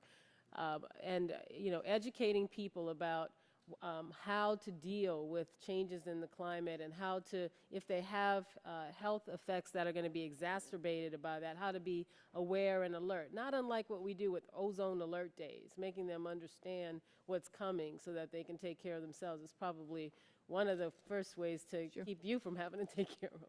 Thank you. Thank you so much. And there's more to come, I know. But finally, Secretary LaHood, our former colleague, the average person in the United States now spends about 20% of their income per month on transportation, largely on maintaining and driving personal vehicles. What are some specific ways this legislation will help invest in people's ability to take more affordable, low-carbon transportation opportunities? We think that there are opportunities to develop a concept called livable communities, where you provide opportunities for people to get out of their automobiles if they want to walk to work, ride their bike to work, take a light rail to work, take a bus to work. And the model for this really is Portland, Oregon. They've done a marvelous job in really creating an opportunity for people to get out of their car and have opportunities. And we're working with the Secretary of HUD in developing a program that I hope can be included in the authorization bill of transportation, and also a program under HUD to really move forward with livable communities and create some models around the country and some pilots around the country to form different alternatives to people just using their automobiles. Obviously, the announcement the President made on high-speed rail, the work we're doing with transit districts under the economic stimulus bill for more buses, cleaner buses, and the opportunities for light rail. We think this is our opportunity in transportation and HUD to work with this committee to create opportunities for people to use alternatives other than automobiles. Thank you very Ms. much. Capps. Time has expired. Mr. Terry? Thank you, Mr. Chairman. Mr. LaHood, my first question is for you, and this is a parochial question more than anything that has to do with cap and trade. But in the stimulus bill to our metropolitan area transit company, buses, all we get is buses. We don't get rail in our area. We're only a metropolitan area of 700,000, so we don't qualify. Our bus company is trading out their older diesel for just a newer brand diesel, not a cleaner energy, not natural gas. Is that the intention of the stimulus dollars, is just to let them trade out one piece of diesel equipment for another piece of diesel bus? The transit portion of the economic recovery plan is our ability to work with transit districts around the country that want to buy new vehicles, build facilities, whether they be bus facilities, where bus shelters, or facilities where. So the energy efficiency aspect isn't a criteria. Well, look, I visited a bus company in St. Cloud, Minnesota, and the orders for these buses are way up. And yeah, they're building. But I just want to know if energy efficiency or clean energy is part of the criteria. And I thought this was a softball question. I didn't know it was Our difficult. people in the Federal Transit Administration are encouraging transit districts to buy fuel-efficient buses for their transit districts. Okay, appreciate that. Dr. Chu, real quick, this isn't even a question. It's just my rhetoric, but you said in your opening statement that coal is going to continue to be an energy source, but we hear statements about cap and trade being used as a tool to force out coal as a fuel. And even President Obama said when he was campaigning that electricity, under my plan of cap and trade system, electricity rates would necessarily skyrocket. So if somebody wants to build a coal plant, they can. It's just that it will bankrupt them because they are going to be charged a huge sum for all of the greenhouse gas that's being emitted. So you can see when the president makes statements like that, that there's some cynicism when we hear about, well, coal's still going to be a fuel. Now, Administrator Jackson, is setting the rate at $11 or $12 per ton of CO2 meet the administration's goal of bankrupting coal-fired plants?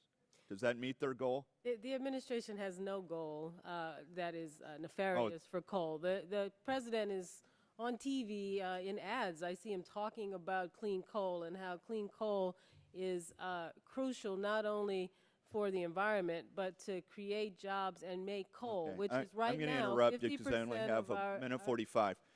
Methane is a greenhouse gas that's in here, and it's reported that methane is going to be calculated at a time of 25% or 25 times the potency of CO2.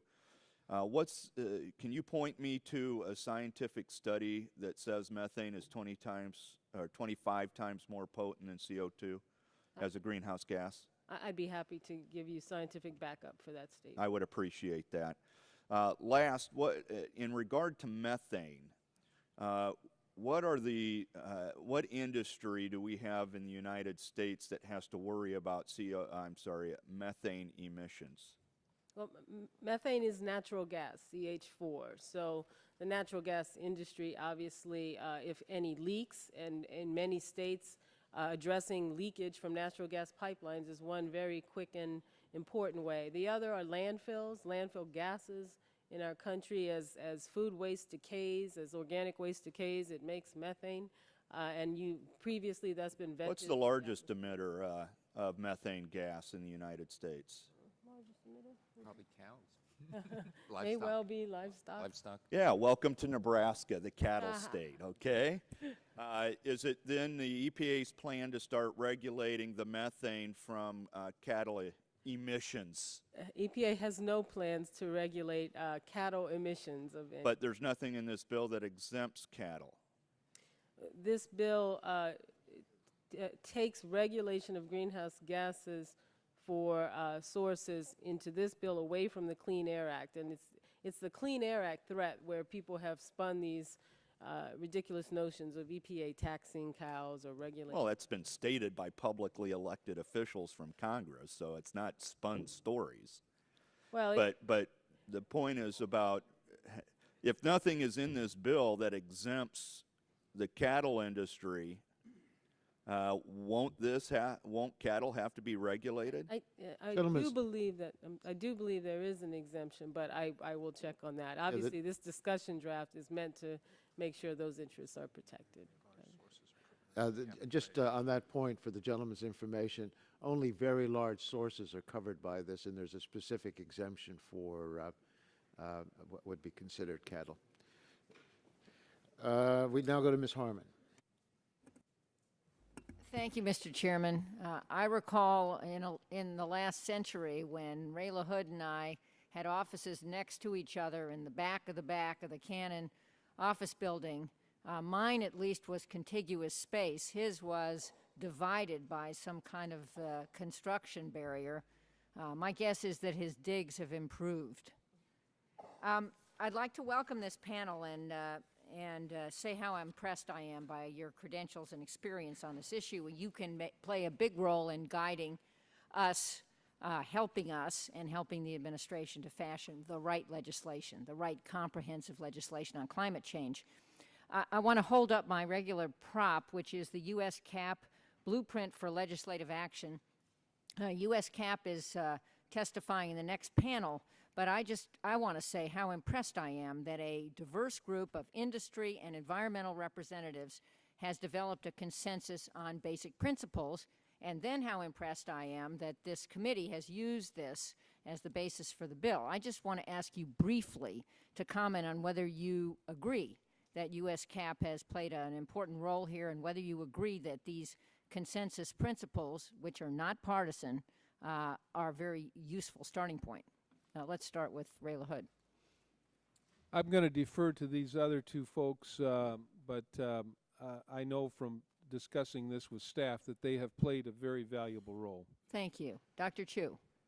My understanding is that document says, I haven't read in detail, but my understanding is that document says that 14 to 20% reduction in carbon emission by 2020 is economically possible in the United States. And so that statement alone, coming from industry, is a very powerful statement.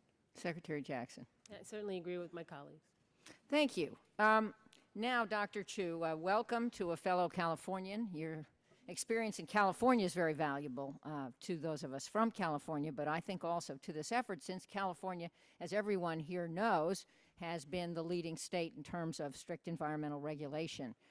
There was a New Yorker article in December entitled "Note to Detroit, Consider the Refrigerator." And this is a story about you, little profile, little picture of you here, and the experience of California, which set out to regulate the efficiency of refrigerators. Of course, the industry objected, but then guess what? Engineers, rather than lobbyists, figured out whether compliance was possible, and now, lo and behold, the size of the average American refrigerator has increased by more than 10%, while the price in inflation-adjusted dollars has been cut in half. Meanwhile, energy use has dropped by 2/3. I tell this story, Dr. Chu, because you had a role in this. You talked about it.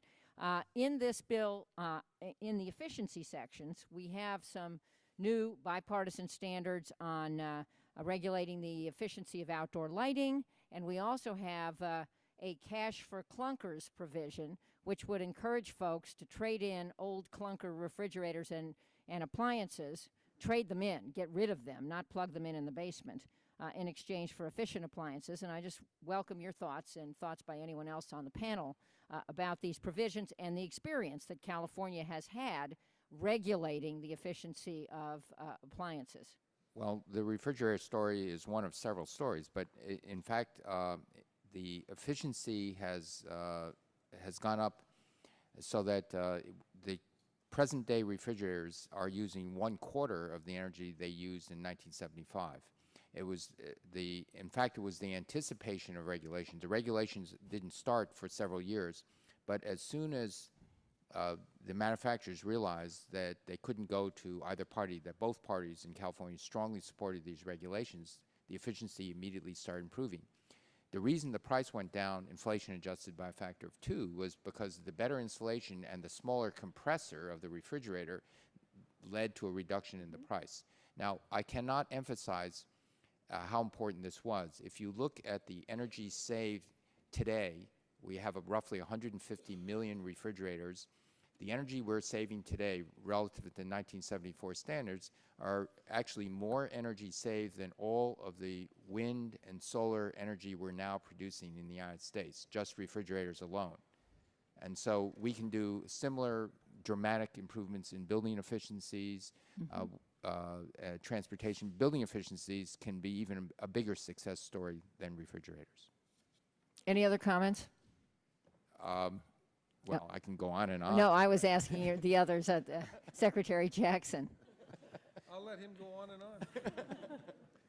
Well, he's certainly the expert, but I think that story is repeated over and over again, that oftentimes the movement toward regulation and the call for national standards unlocks innovation on the part. I'm an engineer, unlocks engineers to move to where the market's going to be, and unlocks the private sector investment to do it. We've seen it with cars. We've seen it with the phase out of gases that affect the ozone layer. Every time we have a challenge, once we make up our mind we're going to do it, innovation kicks in and makes it a lot cheaper and quicker usually. Thank you so much. My time has expired. I just add that we're now seeing it with indoor lighting, which this committee regulated a couple years ago, and California is moving on to clunker television sets. Thank you, Mr. Chairman. Thank you, Ms. Harman. Mr. Rogers. Thank you, Mr. Chairman. One of the things, and Ms. Harman and I are working together on an incentive program to get us there. And when you look at the places where we've provided incentives, the market kicks in faster, cheaper, better. And I get a little worried that this is a huge government-mandated program that is very complicated. Who's involved in the trading? Who actually determines at the end of the day what the value of CO2 or methane is? How do you quantify it? So a lot of the jobs we're talking about are going to be folks who aren't really producing anything, but they're going to be living on the backs of those who are producing something, because the government mandated a system that really hasn't been flushed out all that well. And I would hope that we would stop and pause for a minute and try to find ways to incentivize people. I had a bill in 2006, an Energy Star system for servers, computer servers, because the largest growing energy use in the United States at that time were server farms. And lo and behold, built on an incentive system, it has radically changed the way. Now they advertise on those servers which are the most efficient servers.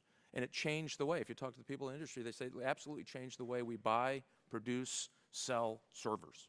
Fantastic. We didn't mandate anything. And it concerns me for a couple of reasons, and I wanted to talk to the Secretary for a minute. I come from Michigan. Nobody's hurt more in this economy than we are. And to say that this administration has done more for the car companies than anyone else is a bit shocking to us who live there. And I'll give you a couple of examples. They went in, and the guy who cut the workforce from General Motors in half, got concessions from the union, produced the car of the year last year, the CTS Cadillac. Oh, by the way, produced the car of the year, the Malibu, both of which are built in my district, by the way, this year. The government came in and said, you got to go, you're fired, oh, and take the board with you, and you have 30 days for a viability plan. That's pretty hard to recover from when you're going through all of those tough times. And oh, by the way, they have more cars that get over 30 miles to the gallon than any other car company, period, in the world. The government didn't do that. They did that. The Chevy Volt, which Mr. Dingell so aptly talked about, will revolutionize the way we think about commuting and how we power our cars. It's the first time it's an electric driven engine that is charged by gasoline versus the other way around, which really radically departs even from hybrid technology. Very exciting. Billions and billions of dollars of research, decades. They were ahead of the curve. And what do? We come to this committee and kick them around. They finally got the attention of the American people. Really? In 2007, they mandated $80 billion in costs on these car companies. Gasoline went to $4.50, and they're struggling to make it. And we are losing jobs as fast as we can count them. So be careful when you tell us that. The proposal for cap and tax will raise the energy rates for producing everything in the United States of America. Secretary Chu, you mentioned that, gee, if we raise the rates of gasoline, it's going to hurt average Americans. Absolutely right. If we dramatically raise the rates of electricity, we will not be competitive when it comes to building anything in the United States. It is an attack on the middle class. It's an absolute slap in the face to everybody that got up and built good cars, or they built houses, or they got in their car and drove somewhere to build something of use in the United States. And guess what India said this week? They're not going to play along. Go ahead, United States, make yourself uncompetitive, because we've got lots of mouths to feed, and we would love to be the new center of the middle class in the next several hundred years. I'm just shocked that you would say that about a company who has done so much to survive and will lead the way in 2011 when that Chevy Volt rolls off the line. You know, also in the new proposal, there's an inventory tax increase. And if you produce anything in a just-in-time manufacturing system, you are getting hurt by this inventory tax increase. So manufacturers are going to take it on both ends of this. And that is very frustrating to those of us who represent lots of people who believe that the middle class is important. And I had questions, but the fact that you stand before us and tell us that you have done more for the automobile companies than other administration, as you can tell, put a burr under my saddle. We certainly don't think so. And we would hope that you would look at every job lost. You talk about green jobs created. You forgot to tell us how many manufacturing jobs go overseas. And we know there's a bunch of them. So, Mr. Chairman, I would argue we better go slow, and we better worry about the middle class in this country that is quickly evaporating because of all of the weight and burden we're putting on their ability to produce anything in the United States. Gentleman's time has expired, but Secretary LaHood, if you would like to make a comment, we would allow you to do so. Thank you. Chair recognizes the gentleman from Washington State, Mr. Inslee. Thank you. I'm from Washington. I just want to tell you I've got some constituents who are so happy you three are here today. They've been waiting for you to get to Washington, D.C. The obvious one is Dennis Hayes, one of the two co-founders of Earth Day. But the non-obvious ones are the people at the Sapphire Energy Company, which are developing algae-based biofuels, which have zero net CO2 emissions. The people at Infinia in Washington that have developed a Stirling engine-based solar power system. The people at Altarock in North Seattle, which are developing one of the world's leading engineered geothermal systems. The people at McKinstry, that's the world leading energy efficiency contractor, really probably in the world. The Better Place people that are developing an electrical infrastructure for electric cars. The Ramgen company in Bellevue, Washington, which has developed a way to sequester CO2 so we maybe can use coal cleanly and create hundreds of jobs in this country. These people are thrilled that you are here to promote these job creation exercises. Now, we have heard many occasions people have said that President Obama said that this was going to be bad for the economy at this some time. I've heard him say repeatedly that, in fact, this bill is going to grow jobs and ultimately be good for the economy. I think this bill has been quite well balanced because it speaks to multiple technologies and multiple ways to create jobs. It hasn't just picked favorites. Is that a fair assessment of this? I'll just ask Dr. Chu that. Yes, it is a fair assessment. I think I would also want to emphasize that it is looking towards the future. To use a sports analogy, when Wayne Gretzky was asked how come he was such an immortal hockey player, he said, because I skated to where the puck will be. And I think this bill actually brings that it positions America to go to the future and for the jobs of the future. I want to ask you about the low carbon fuel standard. I think an important portion of this bill that will promote the development of low carbon emitting fuels. We've tried to address this so that it is consistent with the other parts of the bill, our other regulatory systems. For instance, it does not kick in effectively till the renewable fuel standard essentially expires. So we've tried to tailor it in a careful fashion. It also really draws on the European experience that a cap and trade bill, while very important, is not the only game in town. And I think their experience is you have to take multiple approaches to this big challenge, not just a cap and trade system. Just wonder if you have any comments, either Dr. Chu or Secretary Jackson, in that regard. I absolutely agree that the design of the discussion draft is such that it phases the low carbon fuel standard in after the renewable fuel standards that are authorized also by a different, a law of Congress are done.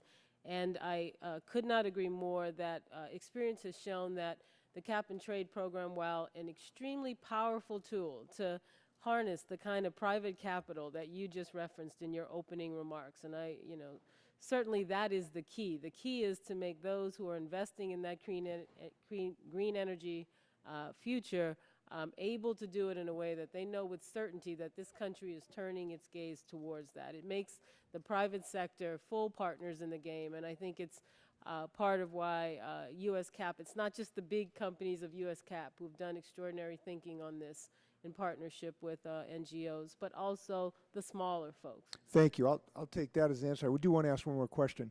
The longer I look at this, it becomes apparent that our ability to really maximize these clean resources of solar and wind and hydrokinetic and the like depends on the development of a grid system fit for this century, which we do not have today. I think one of the great quotes I've heard is that the bad news is that Thomas Edison would recognize our grid system. This is not really a salutary remark. One of the things I hope we can work on in the development of this bill is a way to increase the ability to site increased transmission systems so that we can access the solar in the Southwest and the wind in the Midwest and the offshore wind and the hydrokinetic to move it where we need it. We have some proposals to try to have backstop authority for the federal government to assist the siting of transmission in the event that we can't do it through sort of the typical channels. Would you encourage us in that regard? Would you, if any comments you have, I'd appreciate it. Dr. Chu, perhaps you want to Yes, I would encourage you to try to develop this. I think you're quite right as we go forward and develop renewable energy, that we have to concurrently develop a new transmission system that can handle that. The fact that wind and solar are variable means that you have to have a much more robust system that's able to port energy very rapidly from different parts of the country. So increased siting authority is one element. It can't be the only element, but because after all, just with increased siting authority alone, I think there has to be other elements that would help encourage the states and local areas to allow that. But it's a very important part of our way into the future. And we hope you'll continue to encourage us all. Thanks very much. Thank you, Mr. Minsley. Ms. Blackburn?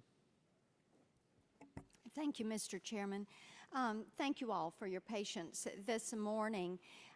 Ms. Jackson, I wanted to talk with you a little bit about your pronouncement of regulating CO2 under the Clean Air Act, and that you could do that, or the agency could do that with or without Congress and our consent. And I'd like to know what your timetable is.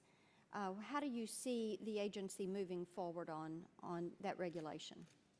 I'd certainly like to just clarify that it's not without, with or without Congress's consent. It's actually the Clean Air Act, the law passed by Congress and signed by the President, that compels us to, and the Supreme Court's interpretation of the Clean Air Act that compelled EPA to make a finding, and it is a proposed finding. As far as timetable, that timetable starts with the proposal and a 60-day public comment.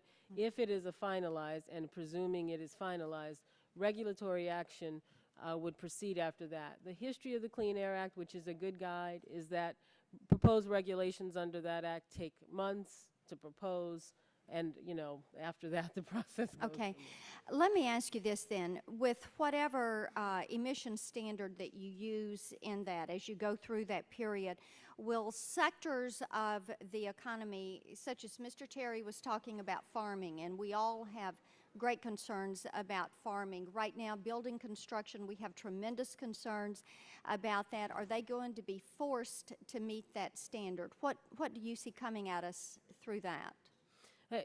If there is regulation under the Clean Air Act in the future, if that happens, EPA would move, as it does on other regulations, to look at the largest sources first. And in our economy, the largest sources of greenhouse gases are mobile sources, automobiles and trucks, and then the large stationary sources, especially the power generation sector.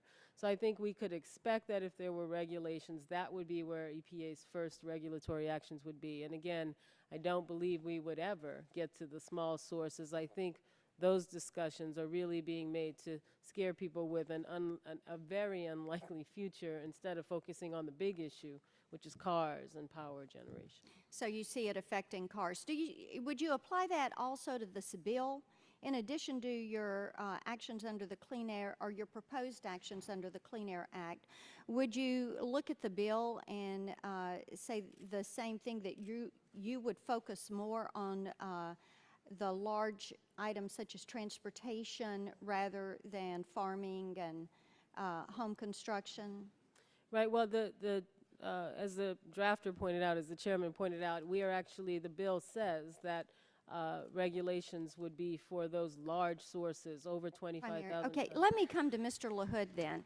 And Mr. Secretary, I'd like to just ask you, when you look at the low carbon fuel standard in the bill, what do you see that doing to prices at the pump? If the focus is going to be on the large sectors like transportation fuels, what do you see that doing to the price at the pump?